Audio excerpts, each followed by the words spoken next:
you're listening to and possibly watching the Comic Book Bears podcast. I'm Bill Zanowitz, I'm Steve Morey. I'm Caleb Alexander McKenzie. and we are your hairy heavy homos that talk about comic books, but you don't have to be a hairy heavy homo to listen in, or as I said, possibly stream in. My shirt kind of says it all. Tonight is Spider-Man, specifically Spider-Man Brand New Day. The Yay. new film, which looks like it's going to gross as much as $2 billion in the latest estimate. Wow. I mean, they're basically saying it's been neck and neck since it came out with Avengers Endgame, which was insane and is the highest grossing movie ever. But it's just it's wild that in the first weekend alone, and I think The Odyssey helped. But it is the highest grossing weekend. Oh yeah, I mean every so often you have that convergence of circumstances, like perfectly described by Barbenheimer, where you have two major films right on top of another, and people say, hey, why don't we go back? We'll do that next week, and even though they haven't seen a movie in like 38 months, both featuring the same actor. Yeah. It just happens. The same pair of actors. Yeah. So you get to see John Barenthal and Tom Holland in two separate contexts doing the sort of like friendly older mentor, younger mentee kind of thing, which is interesting. And did you guys see that John Berthnell was the guy operating the video recorder when Tom Holland sent in his self-audition for Spider-Man? No, that's awesome. They have known each other since Tom Holland was like 15. No shit. Yeah. They actually That's go pretty cool. way back, and the video footage of Tom Holland's original audition that he sent in for consideration for Spider-Man to Marvel Studios, John Berthnell was the guy behind the camera shooting that. Wow. That's awesome. I love Isn't it. it? Yeah, I did not know that. That's awesome. Like, I wonder, love like, those how did they connections. meet? How did they make that connection? They worked Like, on a was film there, like- together. Yeah.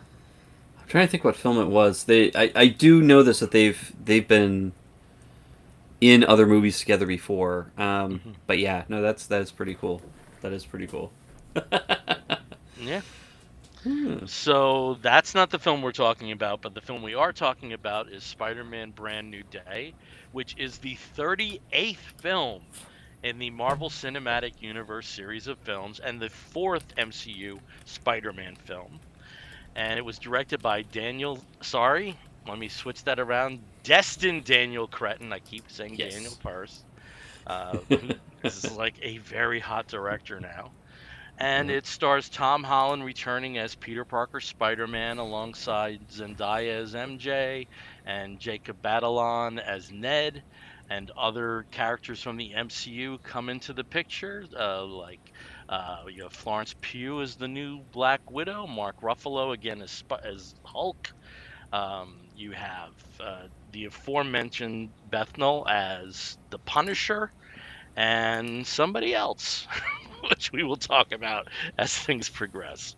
And in this film, Peter Parker is following the events of the previous film, No Way Home. Nobody remembers Peter Parker. They remember Spider-Man, but they do not remember Peter Parker.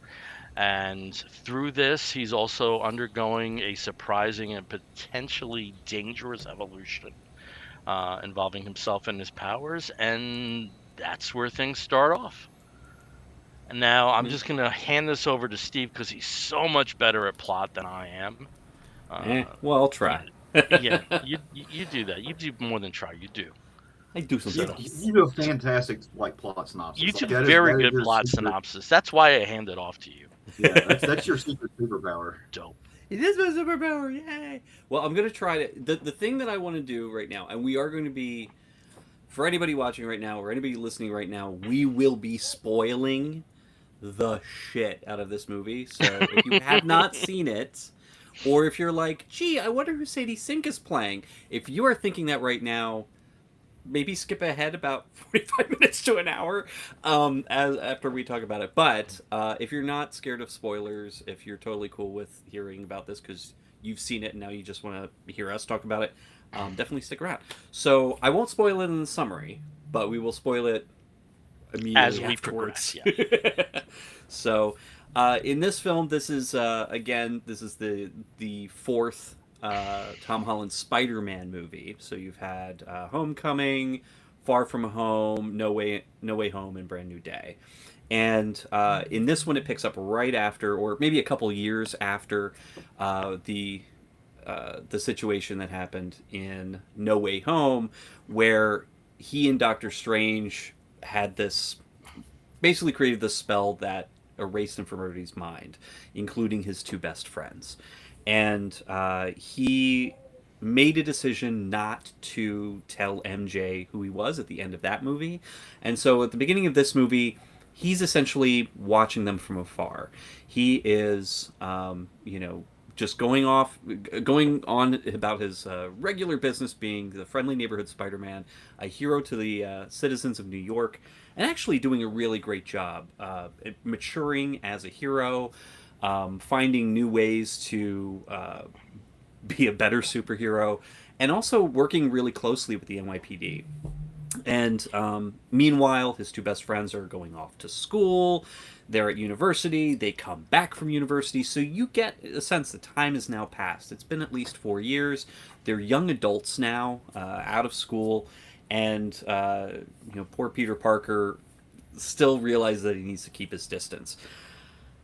Now, one of the things that is part of this universe of the MCU is damage control. So damage control is a presence in New York, and they have been really since the original Battle of New York in the first Avengers movie, but now they've become a little bit more prolific in their real estate as well as their what they're doing in the city. So every time that Peter Parker, well, Spider-Man, captures some villains, they end up going to damage control for processing. Sometimes they're put into facilities there, but then also sometimes they're sent to that big Supermax or whatever it's called that's out in the ocean. So Peter is finding his way, and he's doing a good job of it, but he's really lonely. And some things have been kind of happening to him, or, his body, where he doesn't really have as much control over his powers as he used to. Now, a lot of things start happening pretty quickly. There's a runaway tank that he has to go and stop, and the Punisher's there, and they have a history too, and they're kind of like frenemies. But when he goes to try and stop the tank and opens it up, once it smashes through the walls of one of the damage control facilities, there's just a little old lady in there, and she seems confused as to why she's there. But before she sort of comes to, there's another consciousness there, and it starts leaping through all the the other soldiers and the damage control personnel that are there in the facility.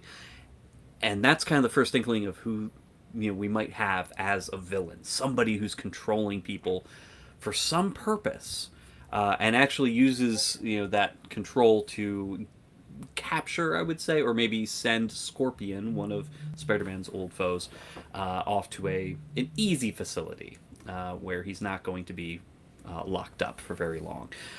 This becomes obviously a big problem. Spider-Man tries his best to figure out what the situation is. He starts to lose more and more control over his body and his powers. And because of that, he goes to seek the help of the Incredible Hulk, Dr. Bruce Banner, who teaches at the local college.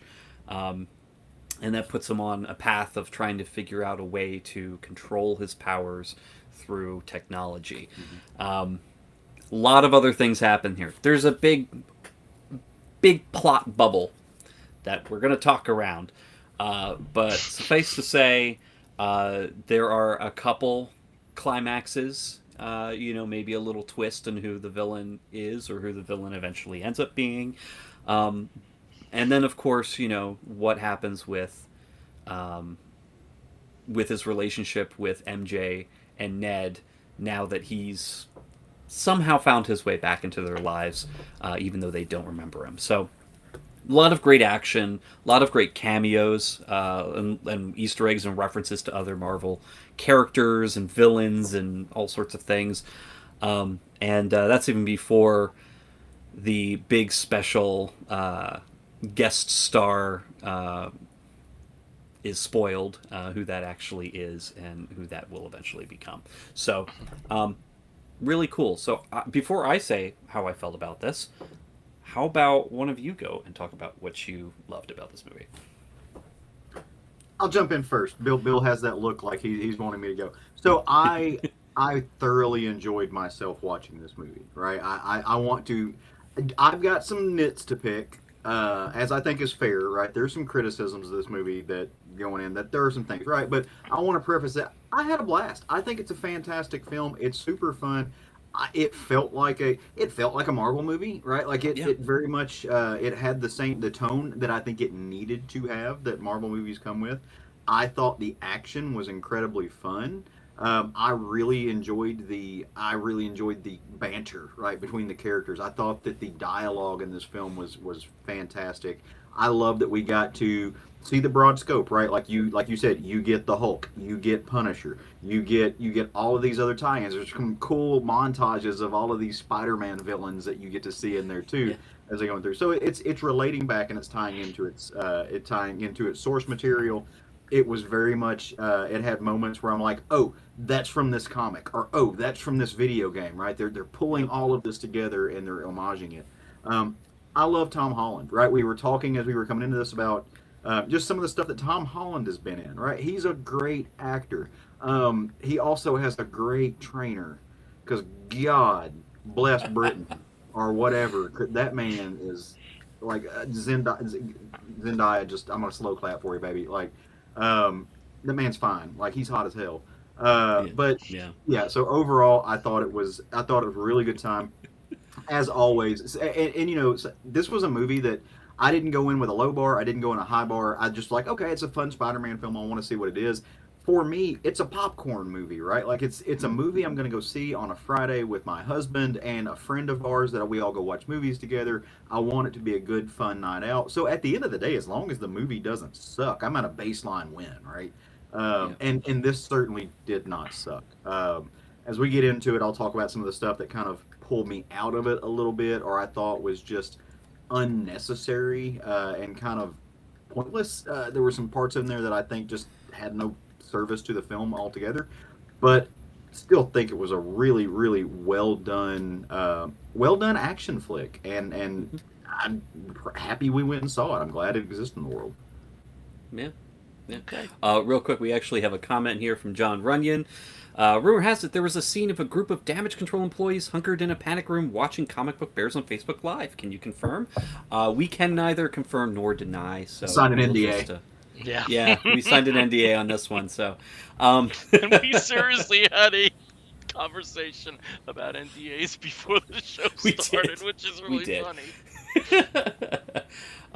But I mean, I agree with everything. But Bill, I know you've got a lot to say too. So I do and I don't, because when it comes down distilled, my opinion of the film is 3 words: I loved it. This may be one of my favorite superhero films of all time. Wow. This may be in that stratosphere with the 78 Superman and the Dark Knight and Guardians of the Galaxy and the Winter Soldier and the History of Violence and the Death of Stalin. I was not prepared for how much how impressed I was with the film. I was prepared to enjoy it. You know, I knew, unless they, really screwed the pooch, this was, it was guaranteed to be a good time just from the footage that we had seen, Yeah. Right. I mean, Punisher, Hulk, Person X, and Black Widow. And the White Widow, Black Widow, Yelena, and Spider-Man in the same film. I mean, come on. Yeah. It was going to be a good time. it's a little overloaded, but I didn't care. I mean, one of the best conceits about the, shared universe is that, you can run into anybody. Hmm. Anybody can be part of your storyline. And this did it. It may not have been the most organic way of that happening. One of the things that I think people have been criticizing the film about has been that, and I just want to tell them, just lighten up. You've gotten jaded. You've gotten jaded. You know, what did I have growing up?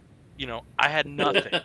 I had one line in Lois and Clark where Clark says, if you yell it loud enough, they'll probably hear you in Gotham City. That was it. Okay, I had nothing. So enjoy this. This is a wonderful thing. Enjoy it. Hmm. Um, but the film had a lot of heart. I know people are, kind of intellectualizing it. It's a film about playing God, blah blah blah blah blah blah. I'm not going that deep in terms of what the central message of the movie was, but I will go deep on the performances because Tom Holland, has matured into such a good actor. Yep. Luckily, before the time he was 22, landed the role of a lifetime. Yeah. That this really shows all of his strengths. Um, it's a throwaway line, but when he's, about to fight the hand, not the hand, but oh, did I spoil the hand are in it? Yeah. That when he's about to, get down with it with damage control, he says, "Oh, you got to stretch. I'm not a kid anymore." Yeah. And that's central to the film. He's growing up. Yeah. He is older, and the way that he's contending with what getting older brings is a fascinating unraveling stuff. I absolutely love this film. I love this as an action film. I love this as a unrequited romance film. You know, Hmm. that element certainly is there and is handled beautifully. I can't say enough about this. And one thing I also want to say, I can't say enough about this. Here's something else I'm going to say. Um, I think a very legitimate criticism of many Marvel movies, as time has gone on, it wasn't always the case that more and more they do feel like they're not necessarily directed by committee or made by committee, but written by committee. Yeah. Mm. And this, with just two writers, had a very unified voice, a Yeah. very unified voice that didn't falter and didn't wasn't disrupted at all through the 2 hours and 40 minutes or however how long the movie is. I can't give praise enough to it for the popcorn movie aspect. Absolutely, it ticked all those check marks, but there's heart to this film. There's fun to this film. There's adventure, but most importantly, there's heart to this film. And because of that, it's I'm gonna see it again. Hmm. While it's in the theaters, I'm definitely gonna see it again. I Right. absolutely love this, and I love when a movie gets me excited again about a format of film that I always hope every superhero film is great. I always hope every superhero film does great. I don't understand people rooting against it. If you are a comic book guy, you know Ridiculous. it's ridiculous. I want 7, 8, 9 comic book films a year. They might not all be gems. So what? They're being made, and Yeah.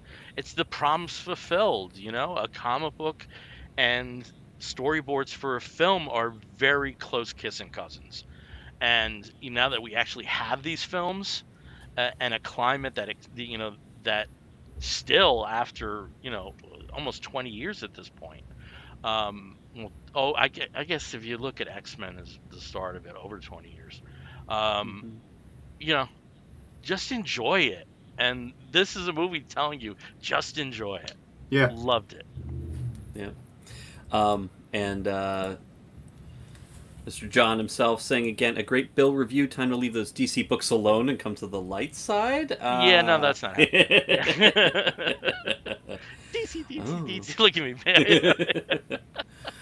But no, but Yeah. it's like, do I wish this was my review for Supergirl? Absolutely. But I got this film, Yeah. and I loved it. And I also have to say, man, we talked a little bit about box office. Being old men, my partner and I went to see it at 10:45 in the morning on a Sunday at a sold out show Wow. Oh, that's dope. in the suburbs of New Jersey, not even a city. Hmm. So, Yeah. I like to point out, and I've been doing it since because it shocked me, and I don't think I've seen it uh, done that way here. But in Winston Salem, we have an AMC that I go to.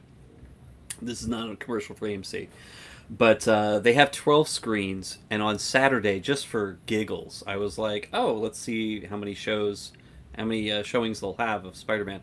They had actually canceled all other showings of every other movie um, at the theater and had turned over all of those screens to Spider-Man. So they were showing up until 2:30 a.m. that night. This is a Saturday it opened. 2:30 a.m. and that's 2:30 a.m. start time. I'm like, whichever kids are going to be working that shift, I hope they're getting a lot of overtime for this. And the greatest thing to see about that, and again, I don't want to play favorites with whichever franchise or whatnot, but it was great to see so many of those showings sold out, even with the expanded number of showings they had there, Yeah. sold out throughout the day into the night. And I don't want to say this is the end of the superhero fatigue argument, but I think it really just goes to show that that argument is facetious and stupid. Regardless, people want to go see good movies. They want to see fun movies. They like Spider-Man, and so they're going to want to go see Spider-Man. That's something that's proven uh, pretty popular.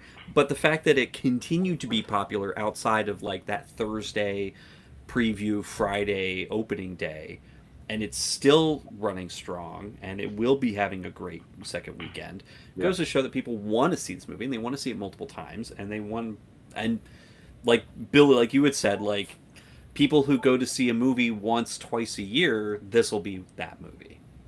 Well, You and know? so like picking up on that kind of thread, one of the things that I was really impressed by, like so when we went there, and granted we went there on a Friday night, right? We had like the 7:35 film showing, right? So relatively early, we got to go have dinner, early dinner before. But we walk in there, and it's clear that the vast majority of people, the weekend after Odyssey, and Odyssey was also packed when we went and saw it. And Yeah. so we walked in, and I see a lot of people in there. I'm like, okay, so two big movies coming out. I bet it's whatever. I started paying attention, and like there was so much, so like the Spider-Man shirts. But here's the thing: is that we go see all of these movies, right? And you walk in, and you see a lot of fans and stuff in there. I have not seen this many families at a Mm, Friday night movie.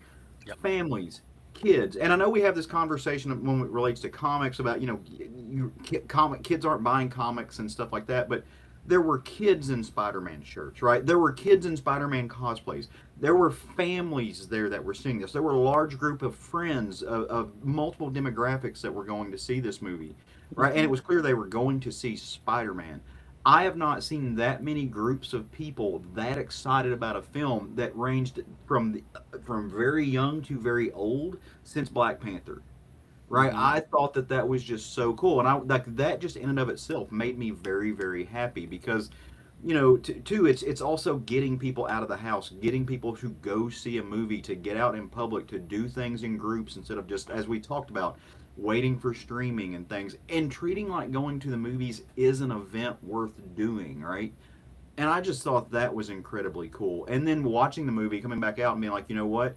Every child that went and saw this movie is leaving happy. Every Yeah. grown ass man that went and saw this movie is leaving happy. Every grown ass woman that went and saw this movie is leaving happy. Like there was really something about this movie for everybody, but it wasn't like, okay, this group's gonna like this 15 minutes, this group's gonna like this 5 minutes. The whole thing was really done the right way. Mm-hmm. And that's exactly what a character like Spider-Man should do. Because throwing it back to the comics, Spider-Man should be the lighthearted, quirky flagship of Marvel. right? Mm-hmm. Both in the comics, in the movies, in the advertising and stuff like that. DC has Superman leading the charge. Marvel should have Spider-Man leading the charge. And I felt like this, more than any other thing that they've done, including the past Tom Holland movies, solidified that, as in Tom Holland can and should be Marvel's leading man, right? Mm-hmm. That Spider-Man should be Marvel's leading character in the cinematic universe. It made me very, very, very happy and like kind of quasi hopeful, which that's what this movie was intended to do. Just to some extent, if you want to get into like the meta commentary, it is a movie that's supposed to be relatively hopeful, and it drags you down for a little bit to lift you back up. Like that's what the movie does, but it had the meta moment of just doing that just by the people that it pulled into the theater, right? And by the mood and the vibe, to the extent that those are real things, this kind of collective attitude and energy going into it that lasted outside of opening weekend, and that I think is worth noting because it's a real tangible thing, and it didn't quite feel like the cultural moment that Black Panther did for fairly obvious reasons, right? Like Yeah. Black Panther has, but it did feel like a cultural moment, and Mm-hmm. I feel like I needed that because I'm living in a world that feels very disjointed right now, and that's very tribalistic and very broken, and you come from past pop culture elements where it's like, well, this pop culture movie is only really made for these kind of people, and this pop culture is kind of aiming for this. To have a pop culture event just go, hey, this is for you, and if you think this is for you, it's for you. Come out here and see this. Right, and I think that's one of the appeals of Spider-Man because he is faceless, he's raceless Yes. in some capacity, and they've addressed this in various um, interviews with Stan Lee and everything. Um, I think because of that, there is an appeal that I think doesn't quite equate to any other character. Um, I will take a bit of disagreement with you, Caleb, on one aspect, Okay. and I think this was very smart because, from all appearances, it appears that Spider-Man is not part of Avengers Doomsday, at least from what we've seen before. And Kevin Feige said, we can't have him everywhere, you know. Um, and so I do think of leading the Marvel universe. I'm not sure he's growing into that. The character's growing into that role, certainly. Sure. Yeah. And I do think that Marvel has that much savviness and perception about that instead of other studios that would just be like just pull it into the ground. Well, let's Or go. recast it or do Yeah, yeah, something. Yeah.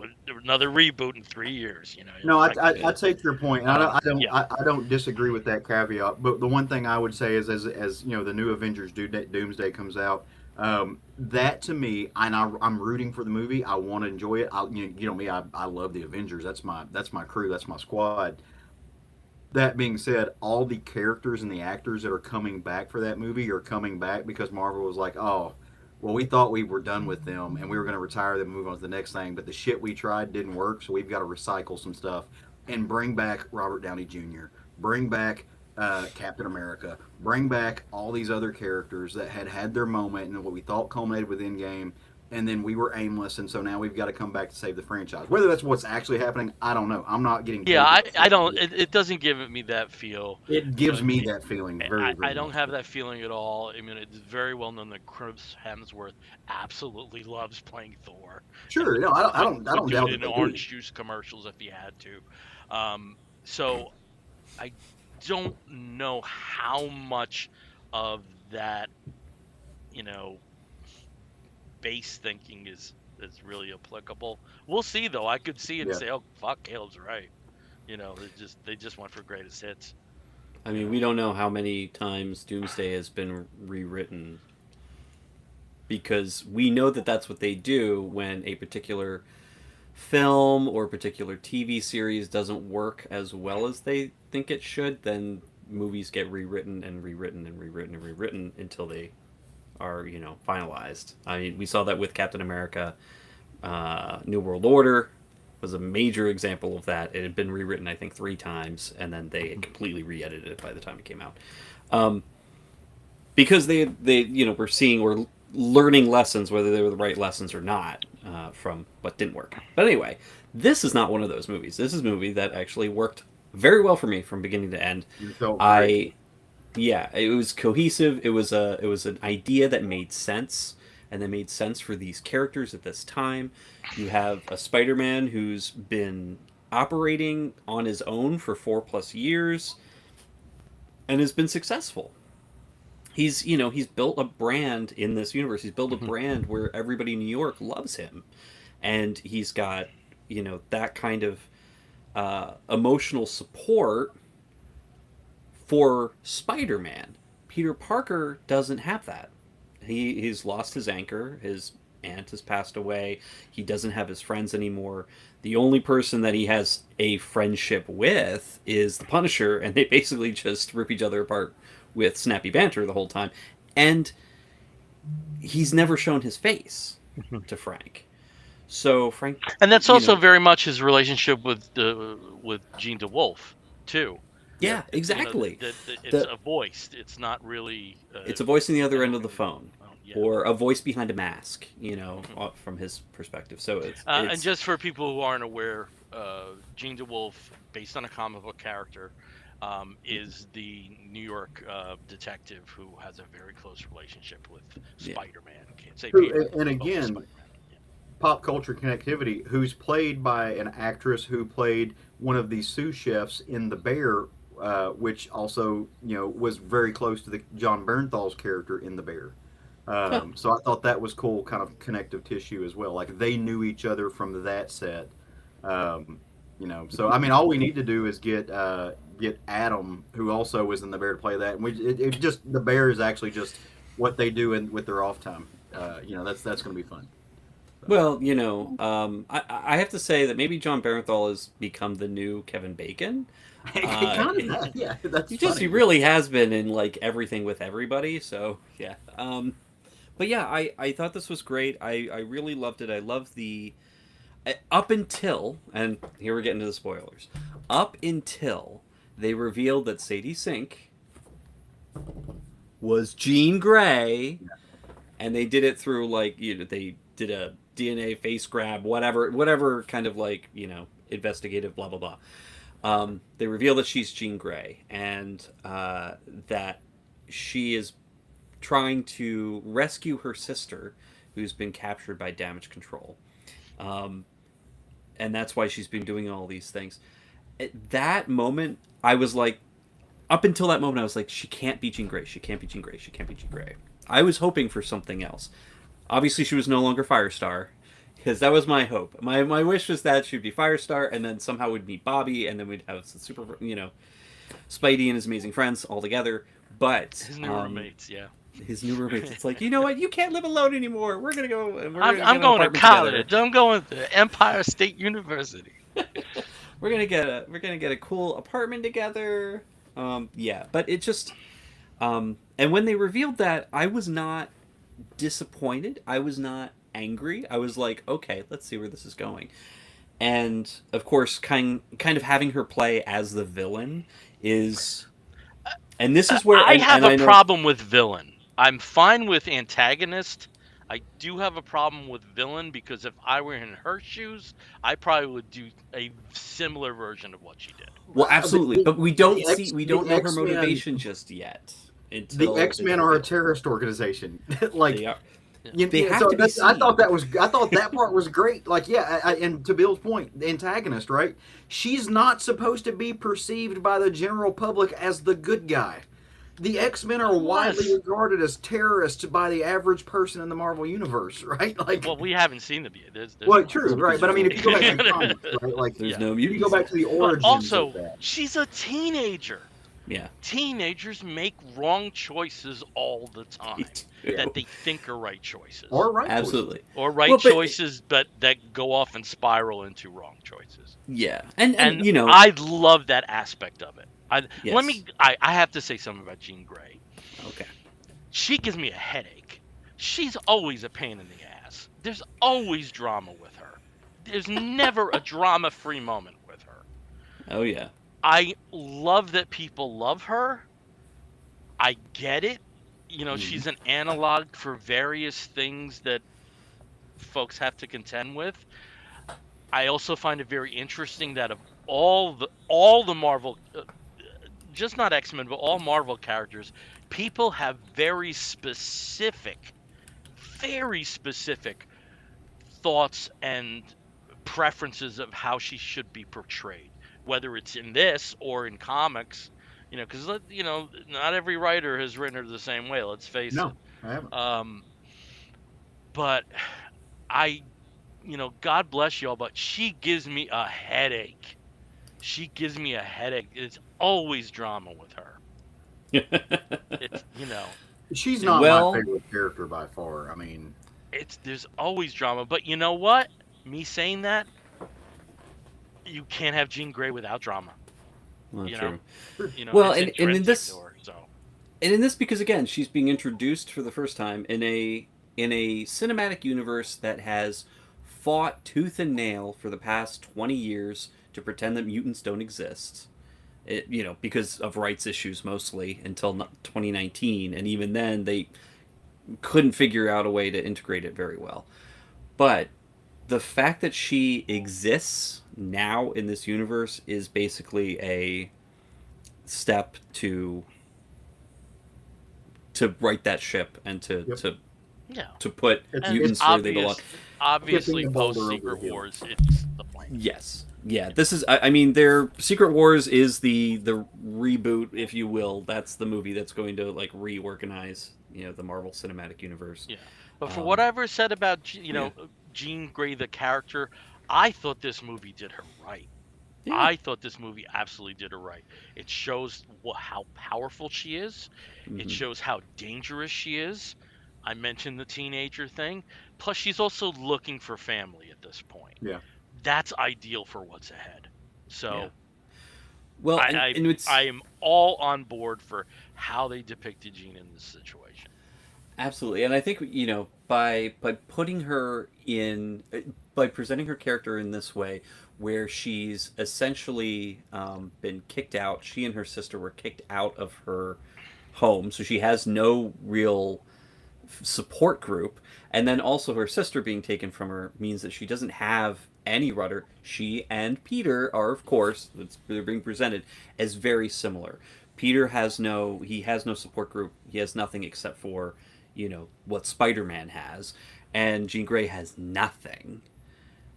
She doesn't even have a spider. She doesn't have like a superhero persona that she can fall back Mhm. on. And They're it's very interesting you'd similar say that in what because you they're. can also extend that to Punisher and Hulk.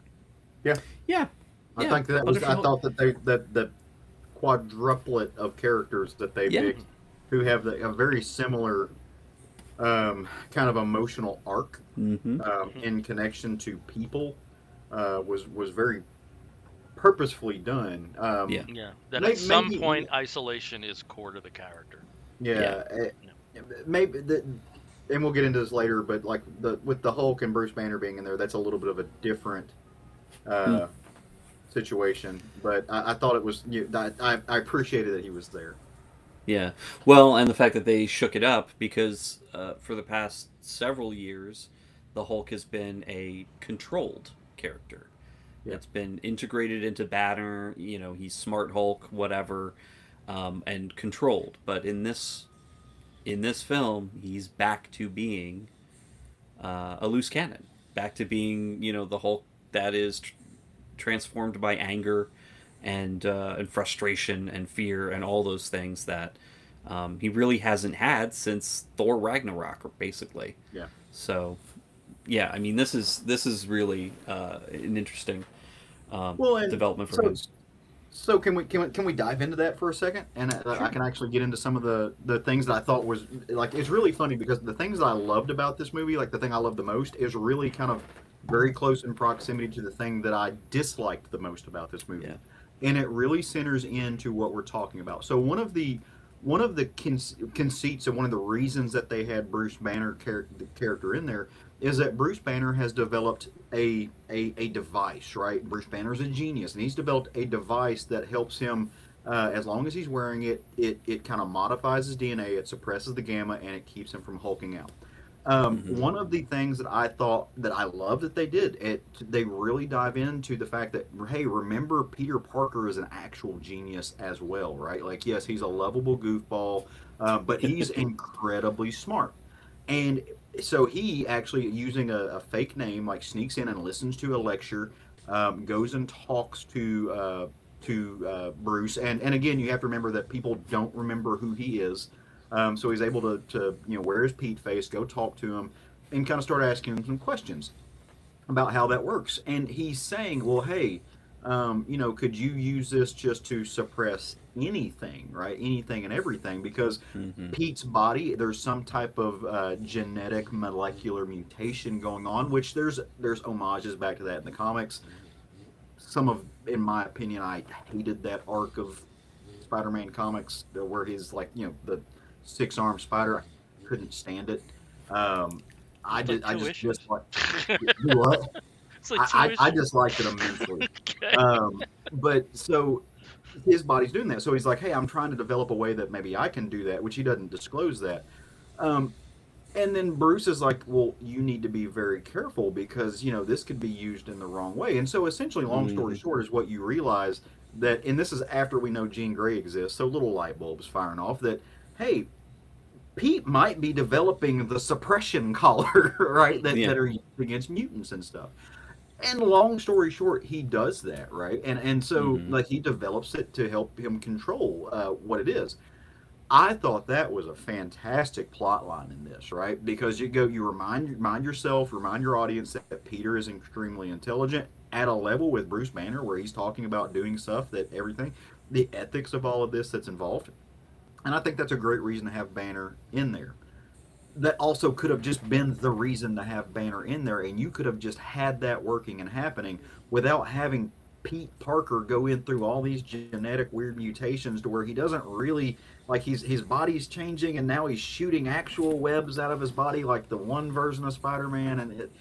I thought that was weak sauce shit that this movie just did not need. Ultimately, it didn't serve the movie in any kind of way to have him like developing the mutations. He could have taken what Banner had and realized he had a protagonist or realized that something was going on that he needed in some way, maybe even just to help Banner. That would have made a lot more sense to the story and the context of what it was, and not have him doing some weird Madam Web spider arachnid nonsense where he's going to end up with six arms, eight eyes, and he his spider powers are powers, but the technology is his. It's his brain. It's Peter Parker. That's the part of this that I really just did not enjoy as much, and I thought that was unneeded. But it did not take it away from the overall enjoyment of the movie for me. I have a feeling that's going to be followed up on. I know, and that's Yeah. Yeah. unfortunate. I don't think that's unfortunate because I think there might be good stories to tell with that. Um, Maybe. Hmm. we'll see. Yeah. Hmm. I don't think they'll follow up in the way that they would have in the comics. I think it's just going to be a way that maybe they can connect it to Venom, and the Yeah. have the symbiote that they give him in Secret Wars, because of course he is going to be integral to Secret Wars. That they'll give him the symbiote, and then it Yeah. plays on his darker, or his instinctual nature that came out in this. When he's fighting, he doesn't have like any type of human control over it. He just becomes attack. And yeah, it's really cool. And yeah, the his actions when he's fighting the Hand, when he's fighting Scorpion, or the possessed Scorpion, it basically, he just becomes like super Yeah, Spider-Man. and see, and again, this is a personal preference thing, right? And so I'm not trying to give like a technical criticism. It's a personal preference for me. Peter Parker and the powers that he has that he got from that spider bite, that's enough, and that makes him just enough to be everything he needs to be. And he's already an underdog. I don't need him being a black-eyed kid, right? Like I don't need him having that. The thing about Peter Parker, and you see this in the Ditko stuff, like in the first couple of like the first 40 issues, right? Ditko's what, next to last issue, where it's just him and he's pushing up and he's lifting that giant piece of machinery off of him. That's all the mutation he needs to be Spider-Man, right? That's what makes him Spider-Man. all this extra stuff that they've done in the 80 or the however many years since, where they've tried to advance him and mutate him and do all that, you don't. That takes away from the core of the character for a personal preference, right? Then that's just kind of, I was like, ah. Yeah. See what they should have done is cloned him, and He's then not we a would have fucking been Riley Oh Spider-Man. boy, He when was we get to the best clone. clones. Oh. I'm glad that they haven't made those movies yet. But anyway, Hey, we have Ben Riley. yeah, He's Spider Noir, man. That's all we need him to be. that's the other. That's another universe. It's a multiversal. Ben Riley, yeah. Which who knows what's going to happen with that whole thing after Secret Wars? But I like how they did the slow reveal of Metzger being evil. Trammell Tillman from Severance. I mean, he played semi nice guy who's clearly hiding something for the entire movie. He did a good job with that, and I love the MacGuffin of Oh my the god, VMAX. that was like Hitchcock worthy. Oh, 100%. Yeah, that was fantastic. That was what was kind of playing, when Metzger, I was like, when are they going to reveal Metzger's like a bad guy? Because he's just like, VMAX, I don't even know what the fuck VMAX is. Like, I don't know what this VMAX thing that you keep talking about.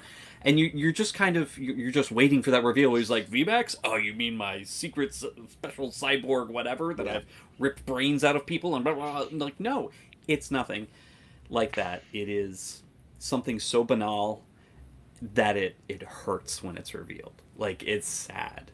It's such an emotional tether. It's an emotional anchor. It is such an emotional anchor, man.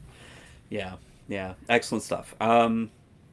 So yeah, I mean this movie I think hit so many great emotional beats. It hit a lot of beats on the on the interpersonal relationship scale. Like there's so many things like Spider-Man and Punisher together are a great duo, and you're like, really? These guys together are actually pretty fun. Yes, they are. They're really fun, and I love the banter, which you already mentioned. The banter's great, but also the fact that like Frank is kind of he's a grumpy hard ass. He is dealing with all sorts of trauma and PTSD and everything, and his whole thing is I shoot first and I don't even bother with the questions later. It's just I just shoot at things. Yeah.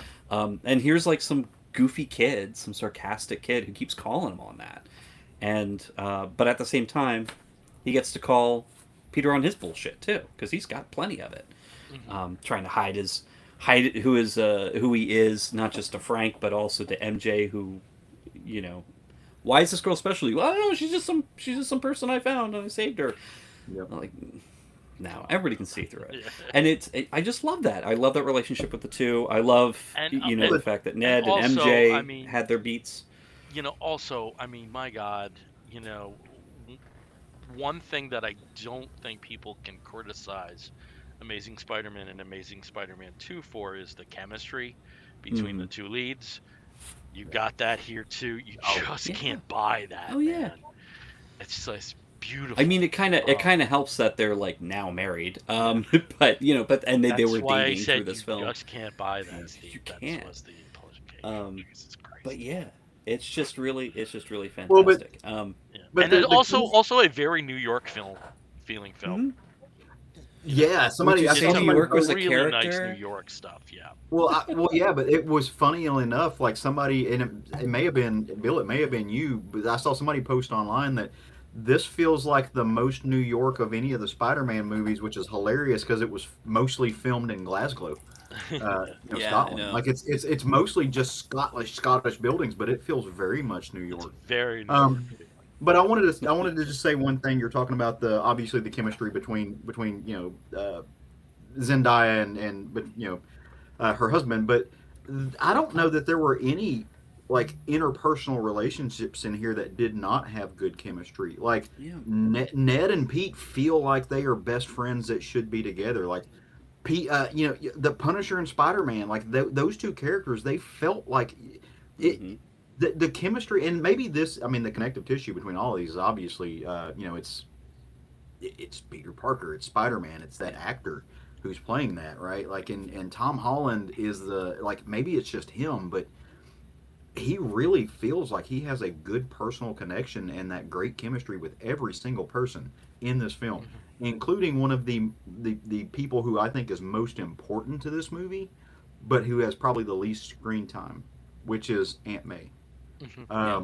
They Yeah. did such and I was crying in this movie Yeah. theater. Marissa Like Tomei with. the Mhm. scenes with Aunt May were so impactful and so well done, and just the footprint that she had on this movie, which is very small, but to me, this movie does not work without those moments at Yeah. all. And I just thought it was Yeah. beautiful because Aunt May has to be an ongoing character in this. Uncle Ben, wasn't mentioned in this movie, but is in the foreground for everything.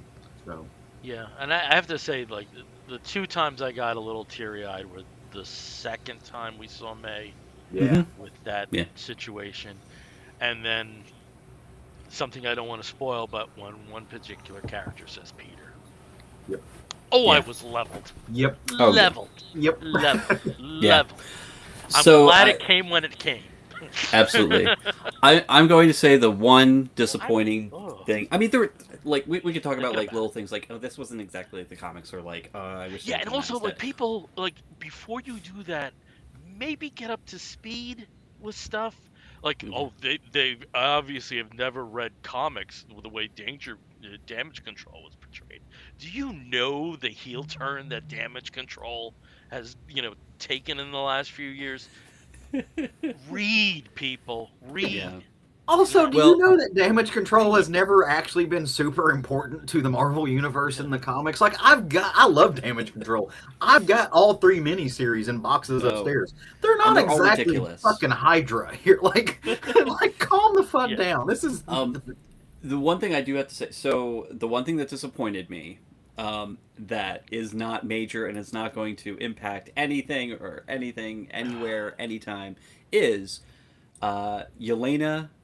Her office is in a sauna, in a Russian sauna, and she forces Peter to come and talk to her as Spider-Man, and so he has to get undressed, keeping his mask on, and I guess his boxers. Um, he's one super jacked, and Yelena does not call him on it. She says nothing about it. She had so much time that she could have said something ridiculously, inappropriate. Boy, And that I is bet, minor. and I bet, well, he's of not, and he's course. not a minor. He's in his Time mid out. twenties. Time out. Time out. Hang on. Time out. Of Yeah, course, Steve is upset that a character didn't make an inappropriate sexual reference. Of course, Steve because is. she is Steve, as who that makes character. everything into a sex joke. That's his nitpick. But she as a character is famously inappropriate. Yeah. But I think, and I think I mentioned this to you guys before, that in the deleted scenes and in like all the improv that ended up on the editing floor, that there has to be some gems that that Pew Oh was yeah. like I mean, spitting out, I and would not just be surprised if most of the Frank and Peter dialogue was off the cuff. I would yeah, not oh be yeah, surprised about yeah. that. But I'm just I'm excited to see But yeah, whatever yeah, and deleted scenes are available for that, because I'm sure they're all great. yeah, no, but yeah, just for people who aren't aware, what Caleb referenced is in our interpersonal relationships with Steve, we could be talking about famine in Ethiopia, and he'll turn it into a dick Yep. joke. So I've never just done that to famine in Steve, Ethiopia. Never Steve, for famine in Ethiopia. That's just mean. He'd be like, Steve. "Oh, are they hungry? Have they eaten ass? Oh my God. Never. Everything, everything, Everything. every Epstein single thing." files. Um. Oh Oh my no. God, Steve. Seriously, Steve. Steve. Never. We can't stay on this. It's too close to home. I do want to say as we wrap up, one thing like we mentioned that the hand plays kind of a role in this. Yeah. A lot of these characters that Peter Parker has defeated, we see come back in this, and you see these great little snippets. Like you see a snippet of Tombstone, you see a snippet of it wasn't Rhino, it was Scorpion. well, you see Scorpion. Yeah, Scorpion actually played a pretty significant part in this. Yeah. there's another character that like Ramrod or something like that, who like Yeah. runs Boomerang. into the building. Was it Well, there's Boomerang? Boomerang too, yeah, but there's a guy with like the helmet that like slams into the building, but it's not Yeah. Rhino. It's Gotcha. not Um, Juggernaut. Yeah, it's no, it's not. No, No, no. no, no. And but you get Somebody all else. these, but they talk about how the Hand plays into this, and yeah, these these ninjas that he defeated, and they come back around. The fight scene towards the end of the movie where they come back, and there are these really cool kind of crouching tiger, hidden dragon, floating kung fu effects in this kind of cylindrical room as they're fighting, where these people are all moving together as like one room.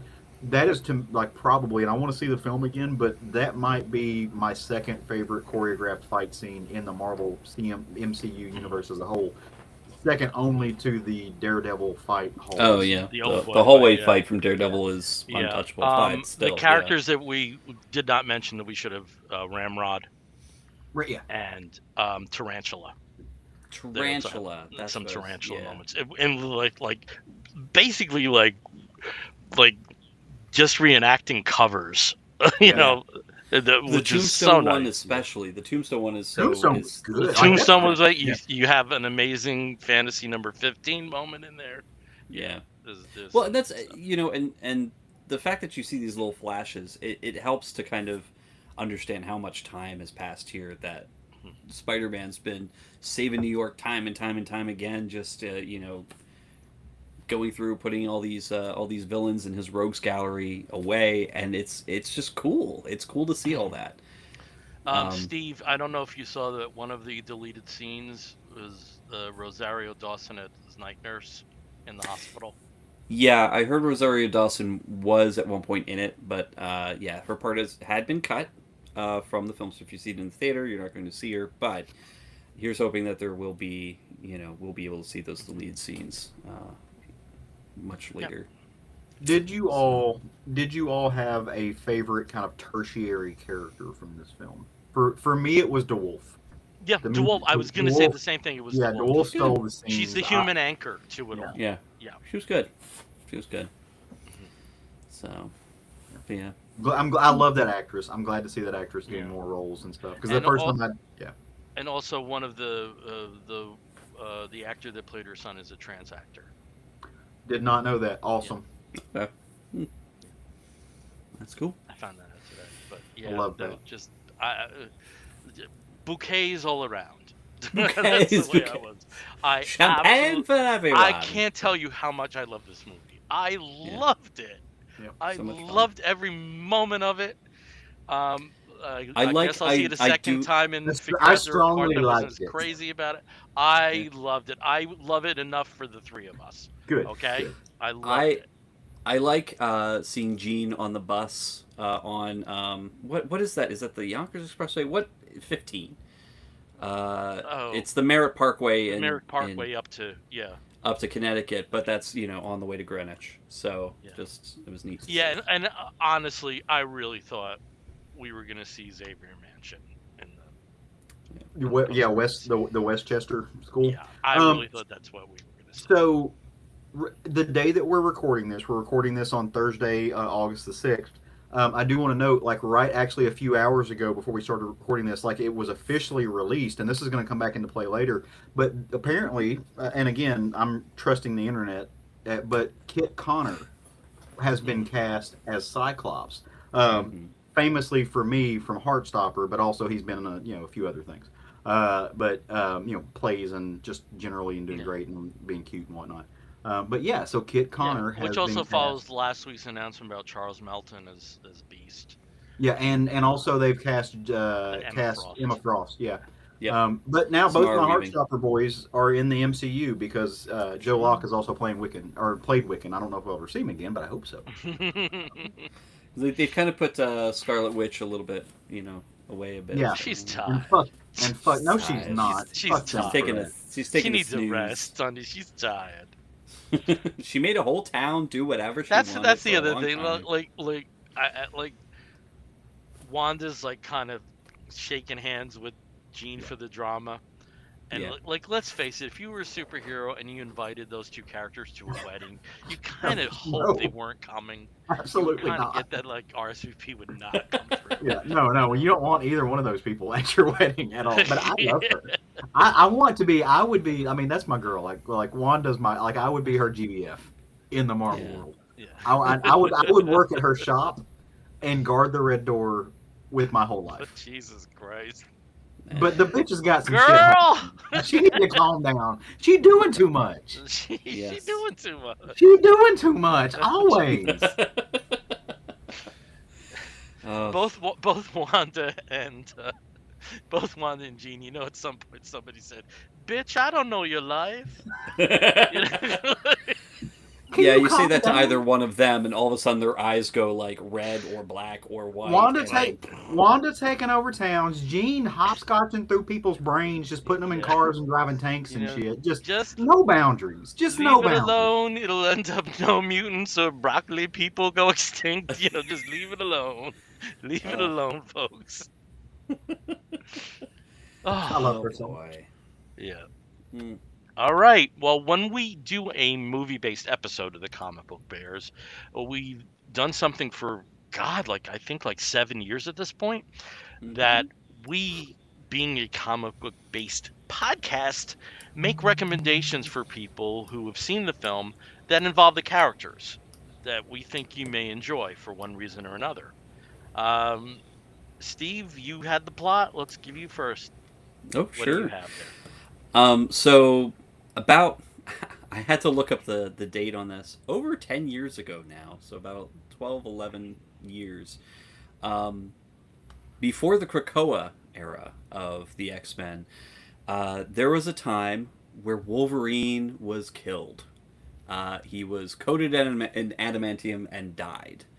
And from that, a lot of other series sort of popped up, mini-series, different plot devices, things like that that were related to, well, there's no more Logan. Like, what do we do? There's no more Wolverine.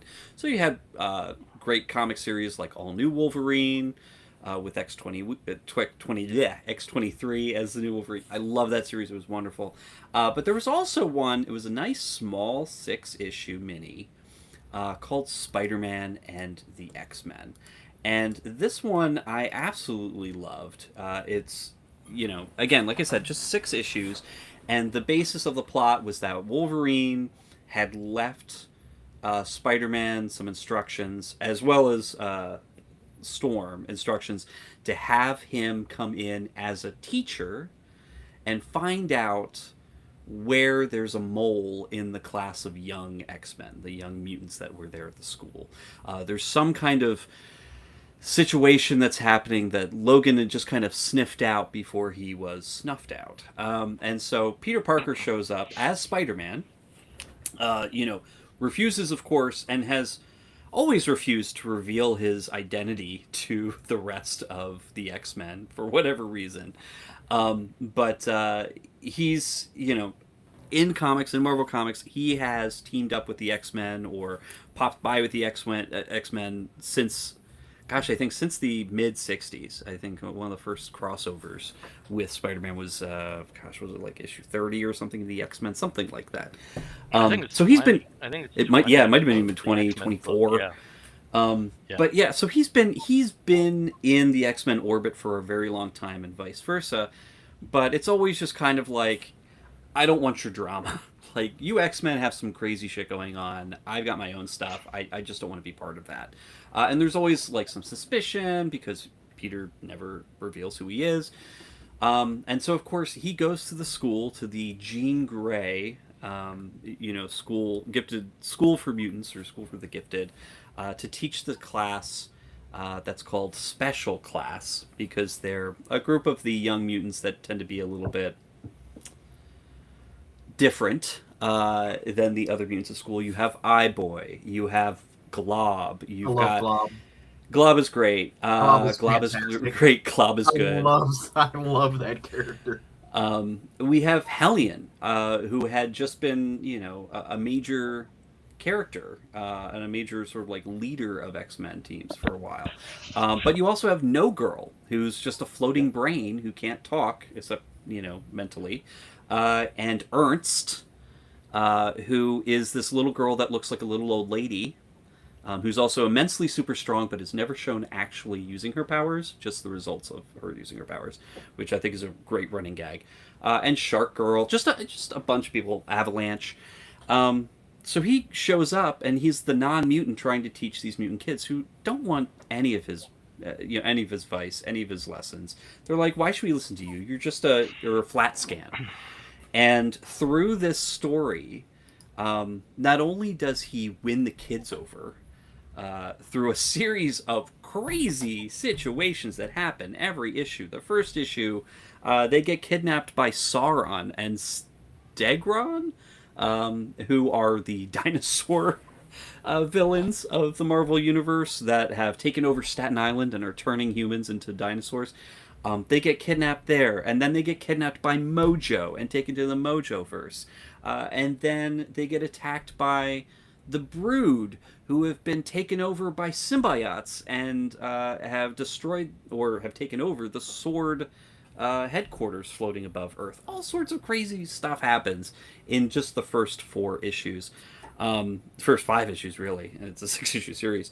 And through that, he wins their he wins their friendship. He wins their respect. He takes them out to fight the all new Sinister Six, which is a lot of fun. But also, in this series, they make some major developments to these kids. Eye-Boy. This is Where Eye-Boy gets all of his powers. He's not just a guy who can't close his eyes because he's got 400 of them. Now he can see spectrum. He can see sound. He can see like pheromones and things like that. Avalanche is able to use his powers a little bit differently. Learns how to do that with Spider-Man. It's just really funny that these things happen. We also get to see what No Girl looks like in her head because she protects Spider-Man mentally from an overzealous Rachel Summers. But it's just such an exciting read and really funny because the banter is constant. And of course, Mr. Sinister is the big bad reveal at the end. Ernst has been his mole gathering DNA samples for all the other students because he promised her that he would create a body for No Girl, get her a new body. And of course, he reneges on that in the last second. But this whole thing is just such a fun read. And you end up with essentially some of the most fun little side characters in the X-Men universe that you get to enjoy and play around with and visit for a small 6-issue mini. And Spider-Man does a great job with that. You have Firestar makes an appearance, of course, because Firestar is there at the school. You have the little Bamfs that are all over the place stealing things and causing mischief. So it's just a fun snapshot in what was going on in X-Men comics at the time. And even Peter Parker, this was the one where he had taken over the some corporation. Doc Ock had just left his brain, so it was after the Superior Spider-Man run. So there was a lot of stuff that was going on in both universes, but this is kind of like a little vacation, and was just a fun read, and I highly recommend it to anybody. So, plus there's, he gets to say "To me, my X-Men," which is really cool. And then Secret Wars came around and ruined everything. So, but you get to enjoy. I love the notion of Peter as a teacher. He's so really funny because he doesn't know how to teach. Like, he's terrible at it, but also he's good at it. He just doesn't realize it. So it's fun. Yeah, I really enjoyed that series too. Too short. Yeah, definitely too short. It was more in the tank. Yeah. It's kind of sad that like the run that Spider-Man Deadpool got, that's the run that this should have had. Yeah. Wholeheartedly agree. Yeah. And I do have to say, because I didn't mention the creative team, but Elliot Kalin, who was a writer for The Daily Show at the time, had the writing duties for this book. And you had several artists, but the main one was Marco Faya. And I think there was some really great... there's just some really great fun art. The writing was so snappy and fun. It's good. Definitely pick this book up if you can find it. It is collected in trade. I have all of my floppies that I pulled out of of the short box that they were so alphabetically organized in. Thankfully, did not have to move 50 boxes to get to them. So, yeah. Okay. I did a little bit of recon while you were um, talking about Spider-Man and the X-Men, and Mm-hmm. the first crossover was later than we both thought. It was an Really, X-Men number 35. 35. Okay. Yeah, which is still, this is how old it is. It was before I was born, so No. which means it's old. Okay. There were X-Men crossovers before. The first, do you guys know what the first crossover of the X-Men was with the larger Marvel universe? I would think Thor. You're close. You're really close. I'm trying to think.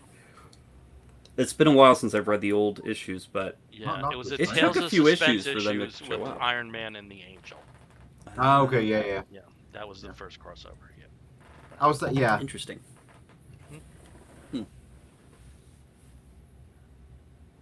Okay. Cool. Didn't mean for that to bring stuff down.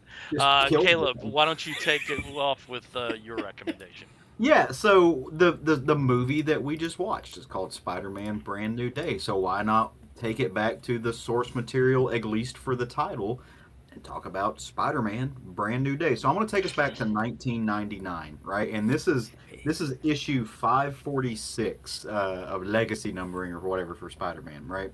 And so this comes on the heels of a similar setup to the film, right? Like Spider-Man had at one point in time, everybody knew that Peter Parker was Spider-Man. Like it had been broadcasted to the world, and through some shenanigans, which if you're vaguely familiar or have access to Wikipedia, you can familiarize yourself. It got erased. Kind of a Doctor Strange situation, kind of like Marvel's Cinematic Universe, where he essentially went back in the closet, so to speak, and people forgot who he was and what his actions were, and so he was able to get his life back, and so that's where this book picks up. Now, this is written by. It's got a really good creative team. It's written by Dan Slott. He wrote a couple of issues of Spider-Man, give or take here and there. He's dabbled with the character, so to speak. Art by Steve McNiven. Mhm. Dexter Vines does the inks, and I think like I don't know if this is blasphemy or what. Like I think Dexter Vines pulls a lot out of Steve McNiven's art in the way that he does his inks. Colors by Maury Hollowell, who I'm not super familiar with, and then VC's Corey Pettit, who I'm not even sure is a real person, is just owns letters to some degree. Has done it with Tom Brennan being the editor and Brevoort being the executive editor and all that fun stuff. So that's where this book picks up, right? In the universe, things have happened, and again, Peter Parker has been forgotten. He's gone back in the proverbial superhero closet, and he's got a chance to get his life back. Except here's the problem: for the most part, Peter Parker existed and functioned and made his living off of knowing where Spider-Man was and being able to photograph Spider-Man and having access to that. That's what his job was with the Bugle, right? He sold front page ads for the Bugle because he always captured pictures of Spider-Man, and he always had something to do. But as the synopsis of this book will tell you, his CV isn't great. He hadn't done a whole lot. There's a reason why he's always broke. And he's not really sure what to do. He doesn't have much of a personal life or anything else that he's really working with. He doesn't know how to be Peter Parker as much as he knew how to be Spider-Man.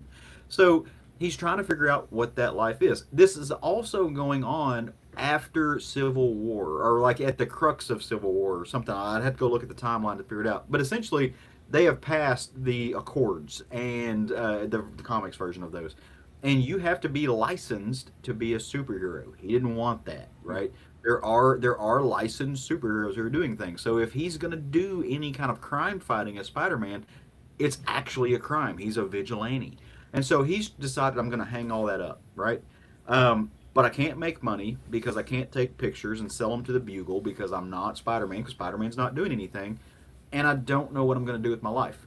But the Bugle owes him money, so he goes to the Bugle and is like, "Hey, I want my cash." Turns out the Bugle, J. Jonah Jameson's in the middle of fighting off a hostile takeover for the paper, and so he's like, "I can't give you money right now. I need all my money to fight this." becomes important at the end of the issue and throughout the series as we go forward. So he's like, all right, well, I'll go try to get a job and do other things, and the interviews don't work out so well. Um, all the while in the background, there's kind of a couple of different things happening. Number one, there is a mugger who has gotten his hands on a Spider-Man mask. He's running around. He's a stick-up boy. Like, he's running around mugging folks left and right with a Spider-Man mask on. And people are like, well, Spider-Man's not even here to stop this, and that's hurting Spider-Man's reputation. But Pete's like, hey, that's you're ruining my legacy, dude. What the why? But I don't want to stop you because I can't, right? Peter Parker can't do that. Also, you have this character known as the Negative Man who has shown up and is really doing some nefarious stuff, is playing around, and he's being a little bit of a puppet master, so to speak. And he's manipulating the magia, right, or the magia, and the mobs and stuff like that. Second issue of this series, I guess, would be issue 547. You get a little bit more of an idea of what he's doing and trying to manipulate things, but that's happening in the background. Again, there's all these mustache twirlers doing things where Spider-Man can't fight. And this issue is really solidifying that Peter Parker doesn't know how to be Peter Parker, and really his life is just in shambles. Aunt May has been dedicating a lot of her time to a homeless shelter. And if you're familiar with the Spider-Man video games, you start seeing a lot of the video game played out where it came from here. Homage to the movie, besides just to the namesake, so much of what we see in the film, if you watch some of the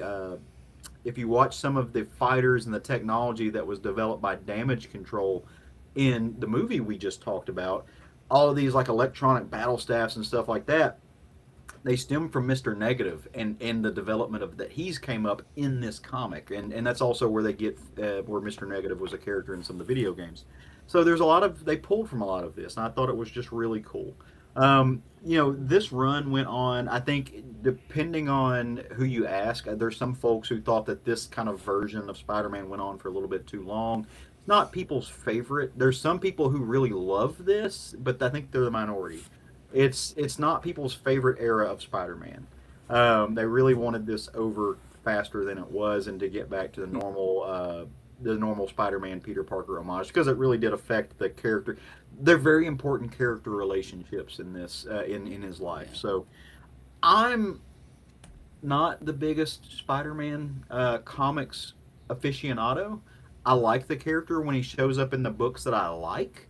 I've read all the Ditko stuff. I've read all the Romita stuff. I've read the early kind of buy-in, but I haven't read a lot of modern Spider-Man. Right, like he's just not a character that I gravitate to. Love him when he shows up. It's just not somebody I've read. So it was neat going, and this is the second time I've read this, but it was neat going back and just refamiliarizing myself with this.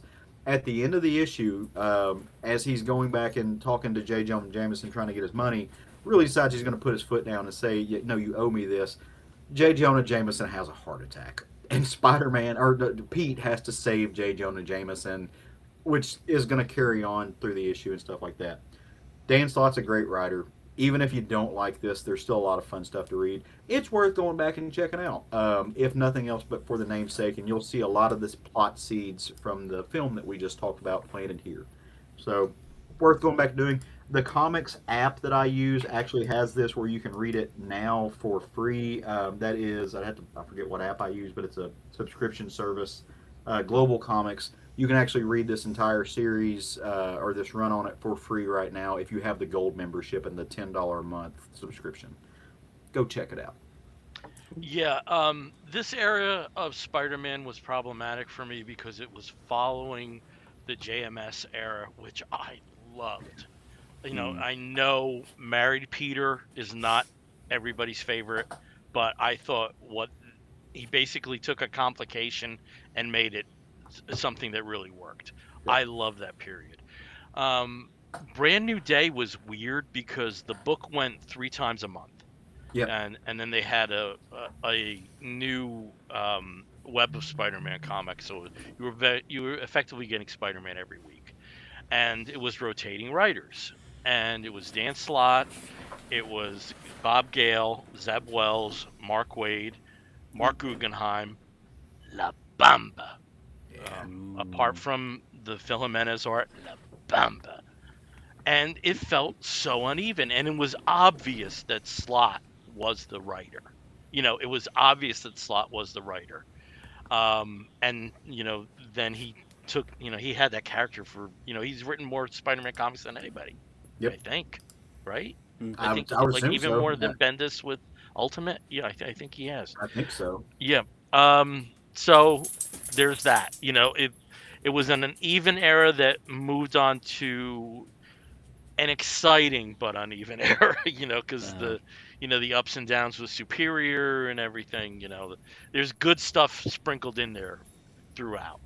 Um, but the actual launch of the Brand New Day was a little chaotic. The tonal shifts were just like crazy for like the mhm. first few months. Yeah.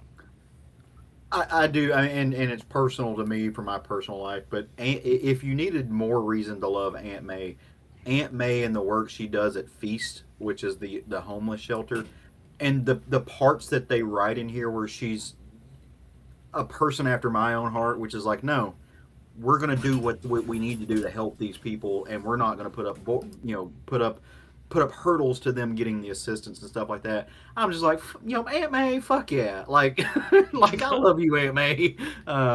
And there's this scene in this issue where he goes in there and they're like, he gets mugged. He gets mugged by the spider mugger, and he stole his shoes and his web shooter. And they go in there and he's like, "You got no shoes on." He's like, "I know." And he's like, "Well, here we have shoes." And he's like, "Well, I can't take them." He's like, "No, you can." I just thought it was funny. So there were cool parts about this, but I love what Aunt May did One of uses her time one for. of my favorite Aunt May moments is in the JMS run where she thinks Peter's gay, Yeah, that he's hiding I stuff, and remember. that's what she thought.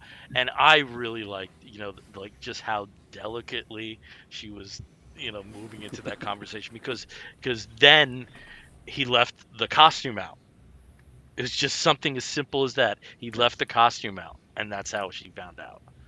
Mhm. Um, real, I want yeah. I want to go back to like that era where Aunt May was knocking boots with Jarvis for a little bit, and I just want that Oh, ongoing but that's series. that era. That's that Yeah, era because yeah, they moved into Avengers Tower for yep, safety. yep. Yeah, I, I, and I want I just want I want the ongoing series where Aunt May and Jarvis are just in like a married with yeah. children relationship and trying to like Oh, live life. That would be fun. and there's a wonderful moment with Cap, where she says I'm 86 and he says so am I. Yep.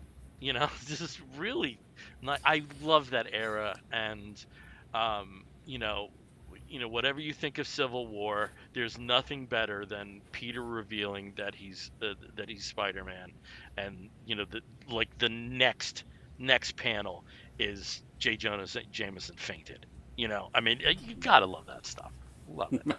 Okay, so for my book, Steve, I'm gonna have to rely upon you for visuals here because my stuff's either digital or buried away right And I'll now. be My here for original moral issues. support. Oh, good for you. Thank you so Yes. much. So There we the go. book that I'm gonna recommend, and I'm just gonna, Steve did X-Men. Caleb literally did Brand New Day. Again, how we were talking earlier, one of the points we were all making about how enjoyable the interconnectivity of Spider-Man with the Marvel Universe and the Marvel Universe characters was. This is my favorite illustration of that. Before Byrne and Claremont, like immediately before Byrne and Claremont were the team on X-Men, they were the team for a year, for 12 issues of Spider-Man, um, his team up title, Marvel Team Up, and through 12 issues with continuity, which is great. At the time, Spider-Man was a student at Empire State University, and throughout these 12 issues, which take place in a 2-week gap, and they're very specific about this, they're very specific about the continuity. He has finals, and all this stuff goes on. He's studying for finals, but yeah, he's got to fight the living monolith with Thor. Yeah, he's got to fight Arcane with Captain Britain. Yeah, he's there's a brainwashed Tigra, and he has to fight Craven. Through all this stuff, he's just trying to like make it that he has enough time to study. It's the side um, the side story to this is great. So Steve, if you can just go here, it's hard to really communicate to people who didn't experience this firsthand how kinetic and how alive Byrne as an artist was, Hmm. and plus that he was paired with somebody that gelled for a time. We've had that before with Stan, of course, with certain artists, but you had that with Denny O'Neil and Neil Adams. You later had it a little bit after this with Marv Wolfman and George Perez. Here you had Byrne and Claremont, and you know both having an expansive knowledge of the universe, and you'll just here with the covers, you'll see some of the guest stars. You have Yellow Jacket and the Wasp. Um, you have this is a great Wasp comic because Hank's taken out. He's out of the picture pretty early because she's the better fighter, and kind of deals with some of the stuff. Spider-Man kind of like underestimates Wasp, and he's like, no, she's in charge. This is great. Some of the other covers, if you can go, Steve, Captain Britain. The issue before this, issue 65, was Captain Britain's first appearance in American comics, Hmm. and you know, luckily, luckily he didn't have to go across the seas for the story. Captain Britain came to him. You have a storyline with the Daughters of the Dragon and Iron Fist. You have Man Thing. You have, as I mentioned, Tigra. You have Havoc. You have Thor to round out the 12 issues. Just some great art. And I think, Steve, I have some splash pages here. Yeah, I mean, just look at this beautiful stuff Hmm. with Man Thing. And I think I may have an Iron Fist as well. I think I may have provided that. Maybe not. Okay. Yeah, it was yeah, a little Okay. bit So, earlier. but, Mhm. it's very exposition-y, being Bronze Age stories, but Marvel team up by Claremont and Byrne. It's collected just those stories, but you can also find it as part of bigger um, sequences in epic collections and in essentials. And I think one of the Omniboo has it, so it's there. It's from 1977 to 1978, a nearly perfect year of Marvel team up with Spider-Man. And that's my recommendation. Awesome. Yeah. Mhm. Yay. Okay, so I think that's enough Spider-Man talk for now, and I guess we're gonna move on to our round table. We're just gonna get one book in each because we've already expired 90 minutes here, so we have one book each to talk about. We're not gonna get to two tonight, folks. Sorry. Yeah. So I think I have to go first because I have the biggest blockbuster Oh of yeah. the three books, and also the one that's not homo gay. You guys are portray gay with your stories, and that's So okay, gay. gay. That's okay, gay. Hey, gay. Hey, gay. Hey, gay. I want my butter Okay, discount and I want it now. so the book that I'm talking about is the first issue of Terminal, which is written by Robert Kirkman with Joe Casey as writers. Adam Kubert is the artist. Dave McCaig is the colorist. Russ Wooten is the letterer. And Kirkman's been very open that he wants to evoke the feeling of 90s X-Men stories Hmm. in this. I think he's a little bit off. I think what this ends up becoming is a celebration of the Image Eye. This is, to me, not as much X-Men as it is Youngblood, as Yep. it is Cyberforce, as it is Wildcats, Yeah. but in terms of storyline, much better. I mean, there's Those actually a stories, storyline. even if you have fond memories, you got to admit, most of those books you could read in 3 minutes. It was about the art back then. That I think Yeah. that was the biggest thing. It's like these were all art books that had dialogue. Mhm. But he um, does have yeah. he does have some powerhouse artists involved in this. Yeah. Andy Kubert is going to take care of the first arc, followed by Which is a Art really Adams. good choice for that. Yep, Absolutely. followed by Really good Art choice. Adams, and then David Hmm. Finch, and then they're going to rotate in that sequence, which is, Cool. I think, a great idea. Because I don't, apart from Finch, I don't think any of those artists can really cover a monthly book. So it's great to have that. So what's going on in the world of Terminal? Well, the most, I'd say, nastiest review that I saw was "To Me, My Knockoffs." Um, but I kind of get it. Uh, in this book, we're in a world where a secret war has been raging for some time between very violent forces, and these violent forces, both sides have superpowers. Very early on in the story, we're introduced to our anchor, the human protagonist, Marilyn Howe. She's a regular person, but she's way deep in a search on the internet, and what she's searching for is her sister, Alessandra. Uh, Alessandra's both their parents died at a very young age, and Alessandra, who was a few years older, brought her up. But we soon learn that though she's disappeared, she's still around. Alessandra went missing and returned as a hero with superpowers, with super strength. Now, the people that have super strength, there's two factions that we see. The first faction is the activators, which appear to be, and I say appear to be because that's what we've seen so far, on the side of the angels, and then the awoken, who receive these powers and nope, they bad. They look bad. They even look bad. Um, very simple story. And this is where I get the echoes of Image. You had the two, like you had the two X-Men team, you had the two Youngbloods team, you had Wildcats with a big secret about why they were there. So um, it's something I really loved about it. So Marilyn is attacked, and the person that saves her is Alessandra. Now, Alessandra has a hero name, an activator name, which is Crusher.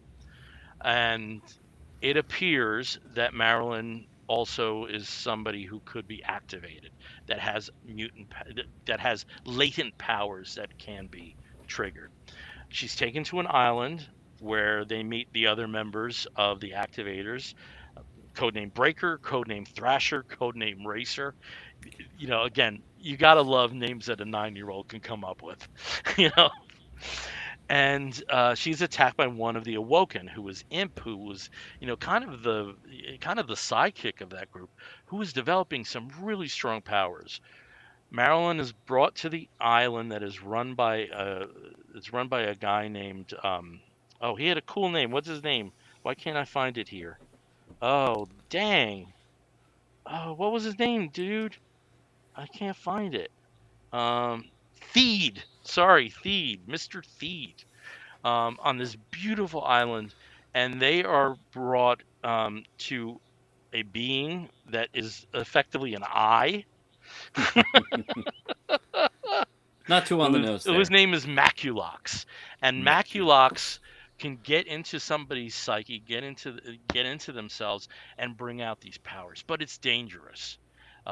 They may be humanoid after it happens, or they may be something not exactly that. And not everybody survives the process, which is key to where the story goes. And at the end, we're introduced to somebody who is nameless, and he's observing what happened and observing Crusher, and he says she doesn't know this yet, but she's terminal. These powers are killing Mhm. her. And that's the setup of these two different factions, one who appears to be doing good, one who obviously is doing a lot of bad, and effectively Maculox being one of these key figures behind these secret battles that are going on. Um, I'm not just getting the first issue. They got me locked for at least the first arc because I got to know more about these people. Because you just get sprinkles about who they are, but I got to tell you, like if early Image is your thing, you know, Kirkman's giving you ice cream. He really is here. And just given Kirkman's success in translating his work for television, this also Yeah. really felt like a first episode, and not in a bad way. So, Terminal number 1 from Image is my book. There's about like literally like hundreds of covers you can get Yeah. for this, and I think there even is like a black bag or an incentive bag too, which is the rage of 2025, it seems. Yeah. Um, but The the art that you I really showed liked it. the art that you showed makes me wonder what Larry Stroman's doing, and I kind of miss that guy. So, I've got like 19 issues of Tribe #1 upstairs. I need to go find one of them. Yeah. Yeah. I, And I, also, it's like this also shows many like of those. Adam Kupert's really good at gore. Yeah. Yeah. He's really good at that. Have we ever seen that before? I mean, know he's there's. done horror themed books, I but feel like it, but with I think he's gore? showing out a little bit. Yeah. Yeah. I mean, there's at least 1 or 2 decapitations in this issue alone, plus some disembowelment. So Yeah, so he's it's got some kinda- practice going on. Did both of you guys read this? I haven't read. Yeah, I haven't read it Okay. yet. I'm going to though. Yeah, definitely did read it. Did really enjoy it. So I will pick up issue 2 and see where it goes. I'm not a Kirkman guy, Yeah. so I'm. Yeah, I've never bought an issue of Invincible. I haven't either. I have I've all not the been- Omniboo. You I've do? not read Walking I do. Dead. I've not read I've Firepower. read Walking Dead. I have. Yeah, I'm just not a Kirk. I don't buy into the Kirk. I don't know why. It's not my cup of. I've tried, but he's obviously a fantastic writer. I'm not saying he's not. I'm not like besmirching him. Don't come after me on the internet. It's just not my thing. How dare you besmirch my Robert Kirkman? Yeah, no, he's a wonderful writer. He's very talented. I'm not taking that away from him. It's just not my like. Some people don't like Hickman. I love. And plus, Hickman. I like when I say that, like I'm sure I will enjoy Invincible from everything I've seen. Mm-hmm. I just haven't gotten to it yet. Yeah. I just haven't gotten to it yet. It's also a lot. It's Yeah. There's many issues to read through. I really dug this. I needed this book. I really did. I read such shitty books too before this. They were so shitty. I'm not even going to tell you what they were. They sucked. So I was so glad to just, maybe I dumbed myself down a little bit, but I needed that. Nice. It's okay for books just to be candy. Yeah. Yeah. Very true.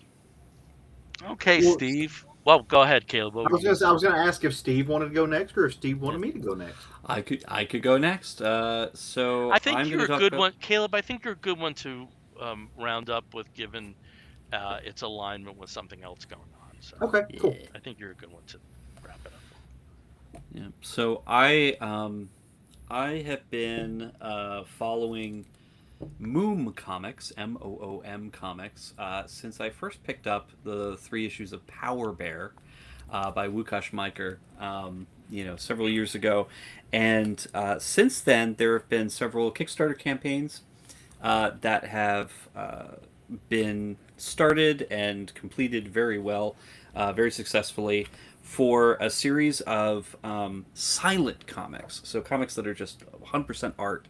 And of course, the series is called Silence. It comes 2 issues per book with a flip cover. And this one that I'm talking about here is issue number 5, Dream, and number 6, Nightmare. These are generally, it's European, mostly queer artists and writers who are coming together to help build these books out under based on the theme. And this one is just absolutely gorgeous and true to the word. They are silent comics, but you don't need to have words. Just beautiful sequential art, and there's so many examples here. I can't go through all of them. I'm just gonna briefly give a couple images here on what you can see. This one in particular is part of the Dream sequence of 3 stories. This is Dream Studio by Sasha Derp, where it kind of is like the I'd say the naughty side of Inside Out, where basically the ideas and sort of figments of imagination are in this man's head, and they're trying to develop a movie of some sort to present a dream to him before he wakes up. And this one just ends up being all about sex. I mean, it is pansexual 100%, but with really fun, cute graphics. So everybody looks adorable in some way, even though they may be there to represent extremely adult situations, and it's a pretty fun one. You also have, again, on the dream side, you have one story called Dream 385 by Marco Klein Nienhaus. And this one is essentially a dream collector. Collects a dream from his lover, potentially, that he's going to be selling to these robot, I guess, dealers, and he changes his mind at the last moment because it's just too beautiful and just means too much. And there's just some really gorgeous watercolors going on in there. It's just beautifully done. You also have the other side, which is the nightmare side. This story in particular is called, I believe this one is Silent Hunt by Eve Zinkowski. And it's gorgeous. Again, it's women. Oh yeah, it's just beautiful. It's these women who are finding themselves. All the characters, all of the people that you see have heads that are fish or sea creatures of some sort. So you have a pufferfish here and a moray eel. Our hero, if you can call her that, is a nautilus. With like a tank top and just looks beautiful with a head of a nautilus, and it's just a really interesting silent story that's told all in a subway car. Absolutely gorgeous. And then finally, again in Nightmare, there's this one. This is called "Devour Me" by Len Gog, and it almost is like an adventure story from a first person perspective, where you see the hands, you see swords, you see very strange images, and then eventually the hero ends up at a table where he is the banquet for all of these creepily masked figures that he has to escape from. And it's just, there's so, there are a total of 6 stories altogether, 3 on each side, and there's also sketch pages for each of the sections so that you can actually see the thought process, the sketch process, the storyboarding that originally went into creating these 6 beautiful pieces of artwork. And can you go back to that image, Steve? That is a beautiful page. Yeah. Oh, this last page here. Yeah, that is a beautiful page, and there's no dialogue, and it's telling None. It's telling a volume of stories. Yeah, just in just the its images. pacing. This is beautiful. Oh yeah, it's I mean just gorgeous, and again the themes. Some of them are pretty obvious, but some of them are a little bit more more metaphorical, more surreal. All touch on sort of queer experiences. So it is very very much a queer book with some just beautiful contributions here. Can you still get that through their Kickstarter? You can't get it through the Kickstarter, but you can buy it directly from them. So if you go to their website, I believe it's moom.com. It might actually be moom.de. Let me. Will you send it to our group chat? Because I want this. Yeah, I will. Yes, I'm very impressed by this. I might want this too. Oh, it's gorgeous. And this is the third. Technically, it's volumes 5 and 6, but it's the third book in this series, and absolutely. Check out this and check out the other previous ones as well. And I'm going to be putting in the chat, and it'll be available as well for anybody else who's watching along. Or we'll put it and the reason I mentioned the Kickstarter is more and more people you can link to product itself, even though the Kickstarter campaign is finished. More and more you're seeing that, so that's one of the reasons why I asked.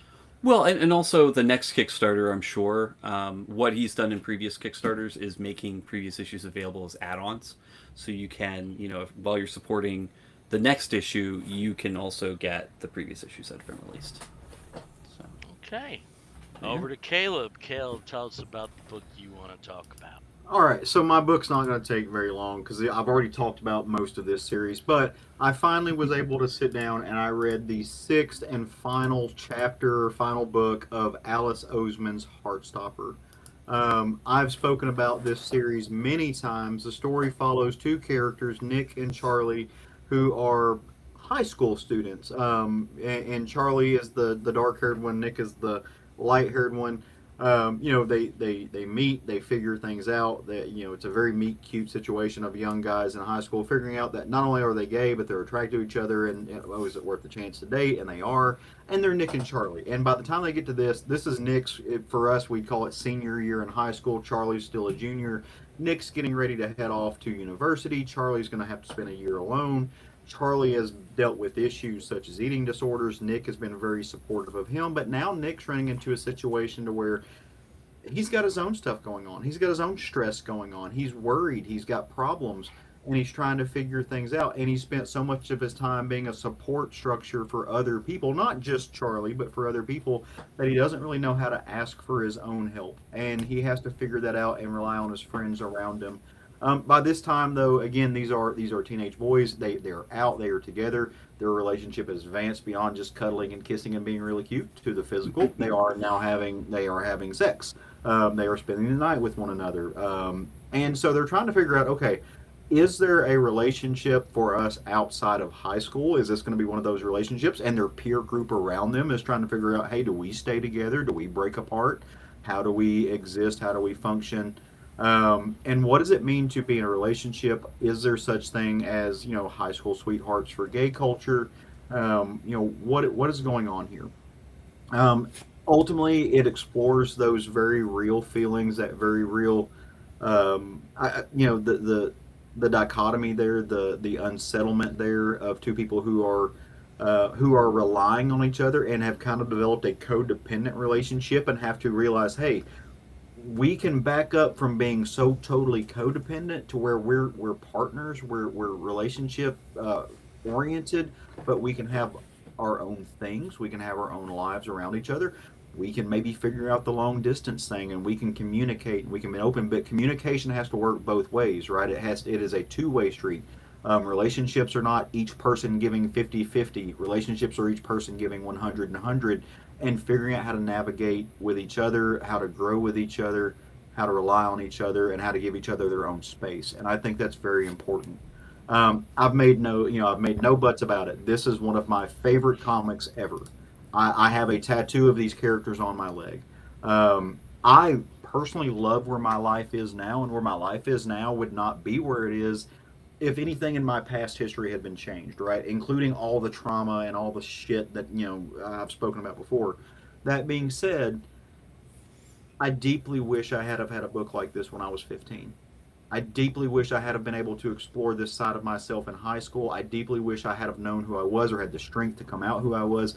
I would have liked to have known what young Caleb could have been or could have done, if he hadn't have been so stressed out, hadn't have been so worried about what people thought about him, about the religious aspects of who I am, and stuff like that. Again, I regret nothing about where my own, I hate the word journey, but my own experiences and the development of who I am.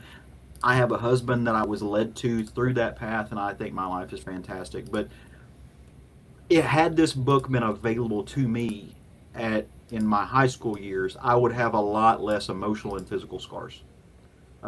It's an important book. It's also the type of book that states like mine in Arkansas are trying to keep out of the hands of teenagers, because just the very fact of having gay characters, even not being depictions of sex, but hinting at sex, hinting of quote unquote acts of homosexuality, which is written into legislation here, they're trying to ban. By the simple fact that guys like guys, or girls like girls, or you might be trans. It is so totally, wholly important that this book get in the hands of the kids who need it that I can't functionally or physically describe it, right? It's necessary. It will save lives, and it will save a lot of people a lot of time, right? It's an important book. I'm grateful to Alice Oseman for writing this. I am so glad I got to see these characters grow and develop. They mean so much to me. It's one of the few it's the only comic series I've gotten my husband to read, and he understood it helped him learn not only my love of the graphic medium and graphic storytelling, but of just comics as a form and as a function. It's brought us closer together. It's helped me explore my own relationship, my own identity, my own personhood, and my own status in my own relationship. I've been with my husband for 14 years, right? But we also are our own people with our own needs and our own wants and need our own space, and we exist both independent of one another and together. And that's what this book tells. And the great thing is there are a lot of philosophical aspects, and a lot of emotional aspects, a lot of things to this book. And Alice Oseman does a beautiful and wonderful job of distilling those things down into a very digestible message that is relatable. In a time where romance or gay stories are in the air with things like heated rivalry, or just all of the aspects of queer culture that we're seeing on film, this is not a spicy book, right? It's just a book about relationships and about people and about humanity. And this book these characters and these stories have saved me, right? Like, in more ways than I'm going to go into here, but I've gone back to these two. They have taught me things, and if you have not read these, please go do that. And then watch the Netflix series, which actually it also just aired, and it tracked along with this very, very well, and it's worth watching. And it just, I'm gonna miss these characters, and I love that they get to live on my brain, and they get somewhat of a happy ending, and like, we get to decide where they go on in life and do things. But it was a great way to close the chapter on this era of my comics experience, and who these fictional characters are, and the real life impact that comics can have. So, thank you to Alice Oseman. Thank you for everybody who supported this book. Just, I hope you all get to read this and experience it, and I hope you appreciate it, and you pull something from it, in the same way that I did. This is a comic that traverses just entertainment. It passes beyond that. So, Okay, Steve, let's give him a hug. Big hugs. Big hugs. All that stuff led you to us too. So it did. Yeah. It really Yeah. did. And um, again, this is going to sound very trivial after Caleb waxed the way he did. But you did mention a point that I think is interesting, that you got your husband to read this. yep. Steve, have you ever gotten Jason to read anything? I mean, he had read Sandman, Yeah. so it was really easy to have him read a couple other things too, that were related to that. And plus, there have been comic adaptations of some other books, like Terry Pratchett Okay. has Yeah. had a Yeah. couple, and Yeah. other Gaiman stuff. So, I think, and again, Gaiman has been a dirty word for the past couple of years, but he had written comics that a non-comic reader really enjoyed. But also, when he was a kid, he read Power Pack Okay. and things like that. And then as an adult, Yeah. through our queer book club, I've Yeah. been able to get some graphic novels on Yeah. everybody's radar. So, Nothing here. Two since I've been with him: Watchmen yep. and Shirtlifter. Well, Shirtlifter, yeah, that's a fun one. Watchmen, yeah, Jason's read Watchmen as well. So he's, we actually, I think between the two of us, we have 3 copies of it. Yeah. So, So obviously, I don't know him very well, but I'm surprised. Like, I feel like he would enjoy Lovable Oaf, if you read it. You don't think so? too cute. He wouldn't. Him not getting the musical references would overwhelm him. Okay, gotcha. Yeah. What, I think what there's about other food stuff like comics, I though? think genderqueer he might enjoy. I think, Yeah. And but it's just getting to that point. And since he was like so in love with the hand in the movie, like when they had that one astonishingly choreographed move, he was like, "This is so fucking cool." Yeah. That was the, Yeah. like, I could see like David Mack being his, Oh, for sure. Oh his yeah, speed. David Mack Yeah, with his like his Kabuki style. or something, yeah, or Yeah. yeah, or even Alias. Alias. Yeah, Is Yeah. I think, yeah. is he at all a fan? And is he at all? I know, because I know a lot of what he loves is food and cooking and stuff like that. Is he at all a fan of, like, Anthony Bourdain? Would you be able to get him to read any of Anthony Bourdain's comics? No, I think if other, like, I think he'd be the upcoming Avengers with, oh God, what's his name? Jose, the World Cafe guy. Oh yeah. You know, No, I know who you're it's talking about. I can't think of his name, yeah, but I know exactly who you're talking about. yeah. Hmm. Like I think it's the personality more Yeah, that would be more in line with that. Yeah. So Bourdain, I don't think so. yeah. You know. Hmm. Yeah. Okay.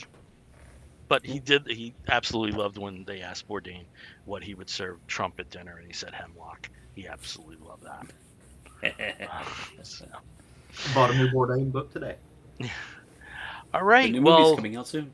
Yep. yeah. All right. Well, we are hitting the end of an episode of the Comic Book Bears, and when we wrap an episode up, we have two final destinations. The first of which is where we show off our Geek Gets. Now, it's usually say like we got in the last fortnight. It's been 3 weeks since we've been together. It. Oh, I gotta sneeze. Hold on. Blessings. Oh, there was a second one. Oh We got a no, there might be a trifecta. third. Oof! Don't hold it in, man. Don't hold it in. Oh, we got fourth. Oh, we're on a roll. Yeah, I'm almost always three, so that I had four kind of freaks me out. Okay. So it's been 3 weeks since we've been together.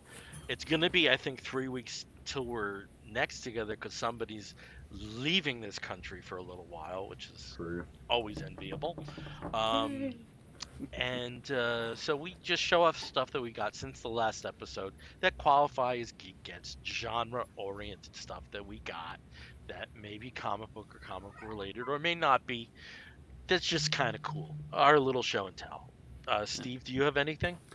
I do. And this kind of pertains to my other geeky interest that you can listen to every Sunday or Monday, the Bear Cave of Terror.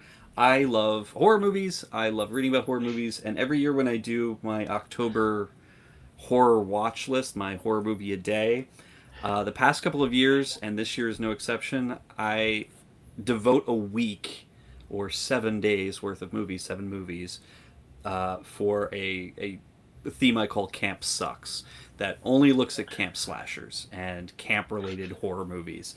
And Fangoria just came out this summer with a special issue all about camp slashers. This one just Nice. released. I got That's it nice. 2 days ago.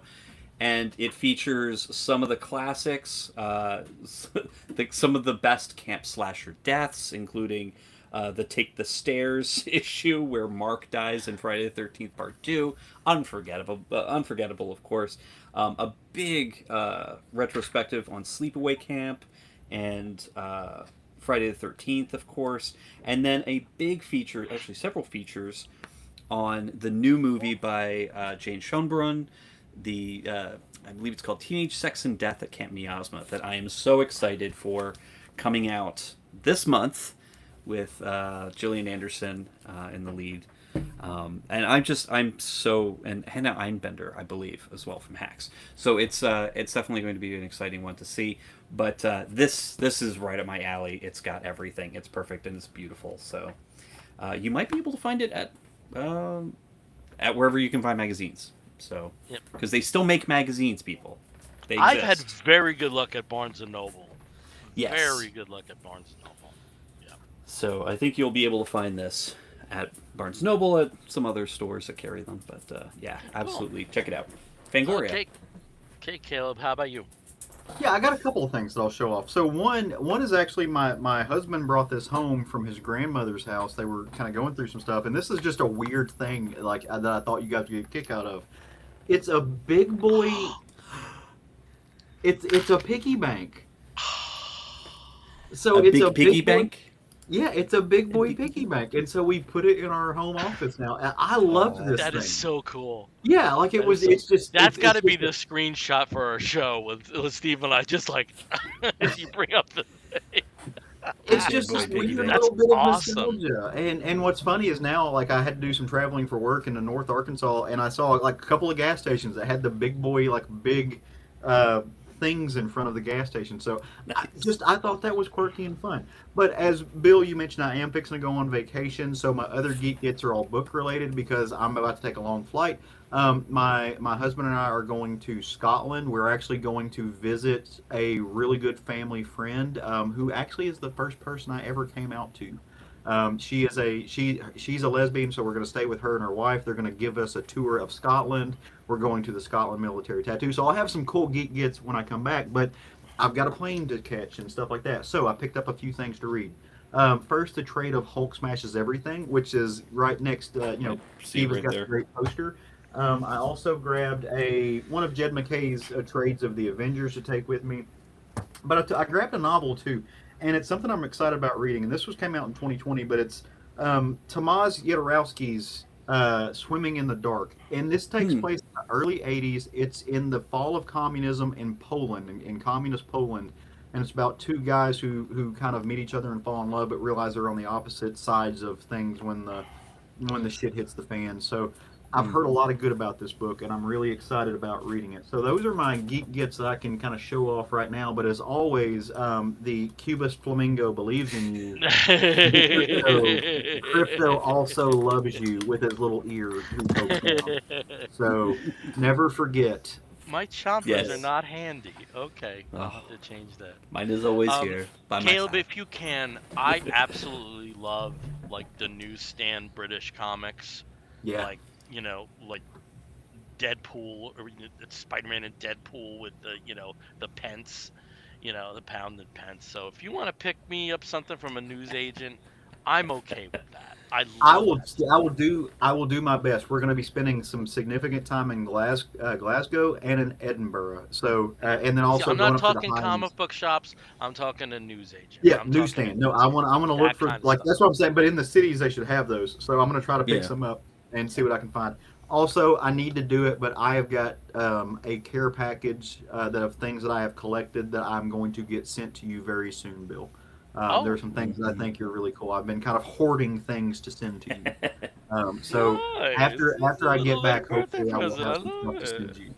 And Steve, you're not left out of this. I've got some stuff I'm going to send you too. But I got um, Yeah, Steve's that's always birthday fun. gifts in February. I got his. I'm like dying to send these to him. Oh my For god. another month. I don't Yeah, want we're nothing almost for there. at least another month. Okay, for my geek gets, I'm all DC with my geek gets this time. Um, I don't want to say famously, but uh, it appears that the superpowers name is going to be retired for action figures for a little while because there is an Hmm. upcoming DC Studios cartoon show for younger children named Superpowers, which is about like little superhero kids in school, which they're using the superpowers name. So until that runs its course, it's not going to be around. But what happened was that McFarlane Toys was able to negotiate with DC and have four last waves of superpowers exclusively through Entertainment Earth. So Steve, if you have the picture, that would be nice. I'm just gonna pull one out because I like them in like the little Entertainment Earth box. Yeah. I pulled Supergirl out. This is wave number 13, and as you can see, it's a little bit of Death of Superman there. Death and Return of Superman with gray-haired Hal Jordan and Eradicator and Cyborg Superman, but you also have Earth 2 Robin, you have Supergirl, and you have Power Girl. hmm And with this particular line, Supergirl and Power Girl are only the second and third female characters we've had, even though this line relaunched, I think, 6 years ago. Oh, Um, jeez. so Wonder Woman finally has some friends is to that hang out with. Yep. Tim Drake Robin? No, that's Earth 2 Robin. Oh, okay, Yeah, it's gotcha. Dick Grayson. Yeah. Yeah, that's Earth 2 Robin. When So, he grew up and started wearing pants. yeah, and Yellow pants, but they've had like four Justice Society characters so far, so Power Girl and Robin can be part of that too. it's awesome. But very nice to have that. And then I just want to give a very big shout out to our friend Brad Taylor, who went to San Diego Comic Con and hooked me up with some of them DC promotional comics that they get over there. I got Crypto, Home Sweet Crypto, that's published in conjunction with Guide Dogs of America and Tender Loving Canines. And I Mm. also got the Superman book that's people will also be able to get exclusively at the Warner Brothers Studio Tour. So got some Cool. stuff. There were some other DC exclusives that, unfortunately, no. What's that? What's the Big Bang Theory spinoff? Stewart fails to Stewart save Oh, the fails universe. to save the universe. Yeah. Stewart Universe, yeah. fails. Which the first episode is funny. Yeah, so I might even watch that, and I'm not a Big Bang guy at all. But it looks good. But there were some other promotional comics, and it's nice that friends hook you up. It always is nice. So. Meanwhile, I'm watching Aster, one of my cats, try to steal a bumper sticker. I don't know what he's doing. He's just being a nut back there. So. Okay, well, we almost got it in at 2 hours. We're at 2 hours and 4 minutes and 30 seconds, so we're just going to keep going a little bit longer when we hit our last segment, which is something we call the Woofs of the Week.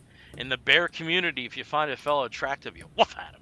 And we do something very similar here, where we woof at something, which may be comic book or comic book related, but it also may be a film or a TV program or a charitable initiative, anything under the sun that we think you, fair listener or viewer, may be interested in sampling. I'll start as I always do with Steve. Steve, what is your woof of the week? Well, there's been a lot of great stuff this past week, past couple of weeks. But one thing that's really captured my heart and my attention, and I know I'm a couple of years late on this one because it did release for PC a while ago, is the game Dispatch. So it finally was released on Xbox last week, and I have been playing the shit out of it. It is such an amazing game. It's literally like playing an animated TV series halfway between Invincible and The Boys. You play a Iron Man equivalent whose suit has been destroyed, and now you're just a normal dude without powers and a really cute chubby dog. And you basically get hired to dispatch superheroes on behalf of a company that does so in LA. And unfortunately, your team is the Z Squad, the Phoenix team, made up of former supervillains who have decided to try their hand at being good.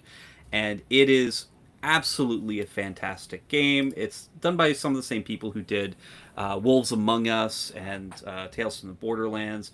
So there's a choose your own adventure style to it. There's so many that the game part is the dispatching situation where you have to, dispatch the right heroes to the right calls, that kind of thing. But the main part, the meat of this game, is the interpersonal relationships in the cutscenes that you have. You have the choices of which dialogue trees you're going to go down, and it is so good. It is so good.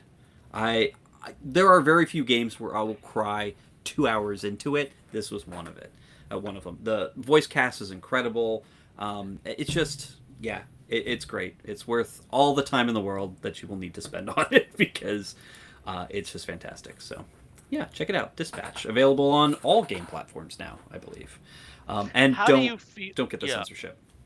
I have a question. How did you react to the news that by 2028, at least one major publisher is going digital only and not providing games on disc?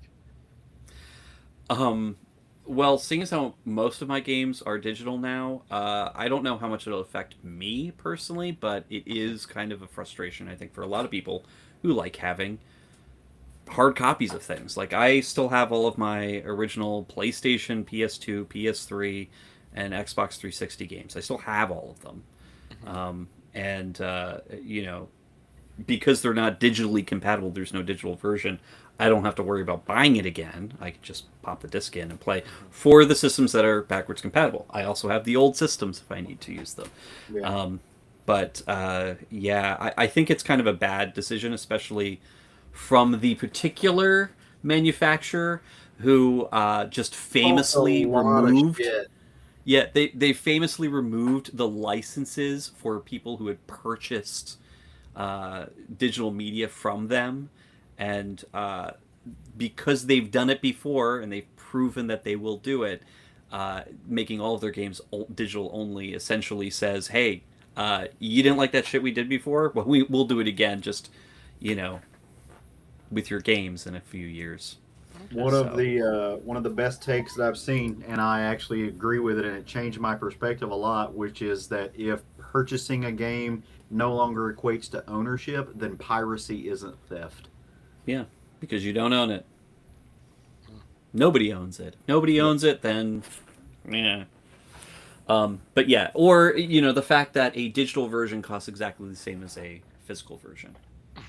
I don't understand that. If you own the physical version but you don't own the digital version, why is this the same price as this? So yeah, there's a lot of soul searching I think Sony will have to do, but who knows?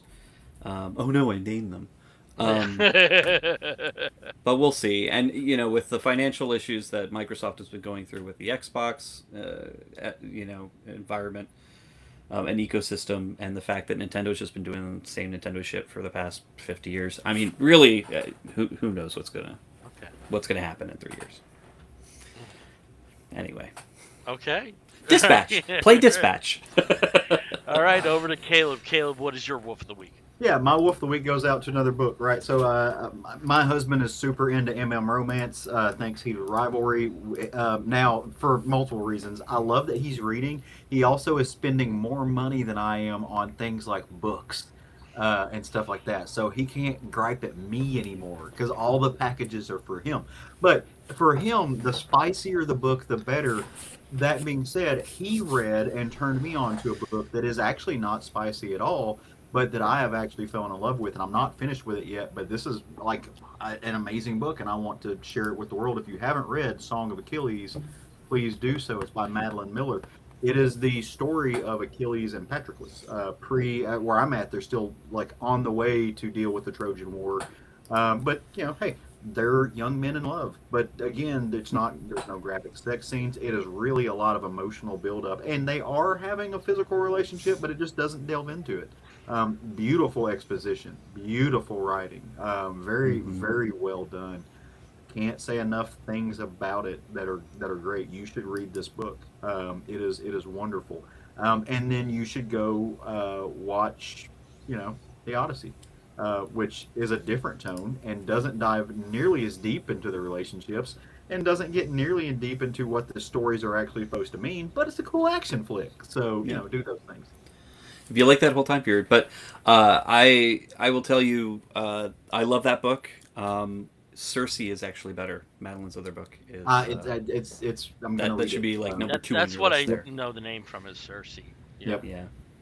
I will be reading, but this is if you like that. It is a wonderful book. They're just really really well done. Yeah. Okay, for my wolf of wolf of For the your week. Bork of the day. Oh, no, no, no, no, no. Okay. My wolf of the week goes out to Widow's Bay, which is a show on Apple TV created by Katie Dippold that everybody has been telling me that I would love for the So last few freaking weeks. good. And I finally sat Yep. down to it, and of course, I binged the F out of it. Yeah, It was not even 12 hours, I was done. It also has received 19 nominations at the latest Primetime Emmy Awards, Mhm. including for many of the actors Matthew Rhys, Cato Flynn, Dale Dickey, Stephen Root, and in the more specialized acting categories for guest appearances, Hamish Linklater and Betty Gilpin, all very well earned. Excellent acting in this show, which is set in a fictional New England town of Widow's Bay, which has a centuries-old curse that brings various evils to the island as the island tries, specifically the mayor, played by Matthew Rhys, to bring them into the modern day and become, essentially a new Cape Cod. And it doesn't exactly go to plan, but it was, I love horror comedy. Often sometimes it's so over the top that you have to love it for being over the top. This is something different. This isn't There's a- camp. Yeah, no, Yeah, this it's is not horror camp comedy, at but all. not camp. it just turns on different things. But you will be like scared shitless 1 second, and then like 3 minutes later, just one of the biggest belly laughs you ever had. Oh yeah. Yeah, I just love this, and it's going to be a very long wait for this next second season. It is. Yeah. My personal favorite episodes are episodes 4 and 8, which just so happens to be Patricia centered episodes. Patricia being one of the characters who works in the mayor's office and seems a little, like she's meant to be a background character, but when she is given the focus, man, the writing, the acting, the music, I will never hear that Enya song and not think that scene at the end of episode 8 ever again. Just, I love it. Love this. I really love the Founders episode. This is my cover. This is my cover right now. The I Survived Patricia Sunset cocktails. I really need that shirt. I really need that shirt. And also, just in terms of songs I'll never think of again, Rhythm of the Night. I will never think of that song in the same way again. Oh man, such total. Good, they totally, Pulp Fiction. Stuck in the Middle with You. They fucked that song up for me now. So, so good stuff. Good. Really good stuff. All right, so that's it. Thank you for joining us. Especially with these particular episodes, we get a lot of people watching that don't normally watch or listen to our show. So if it's your first time, thank you. Again, we are the Comic Book Bears podcast. You can find us on most social media as Comic Book Bears. On Facebook, however, we are Comic Book Bears Podcast. If you want to listen to us, please do so by accessing us through Apple Podcasts, through Spotify, and many of the other podcatching platforms. If you want to write to us, please do so by sending an email to comicbookbears@gmail.com. And if you've joined us on YouTube or one of the other live stream functions, thank you. If you're watching us later on YouTube as an archive, thank you. Please like and subscribe. Until next time, which will be 3 weeks while this guy goes to Scotland and these two other guys are jealous of him. We'll see you soon. Again, like maybe 3 weeks, okay? If you're listening to the audio version, you're going to hear a woof and a bang. We'll be back soon. Take care, everyone.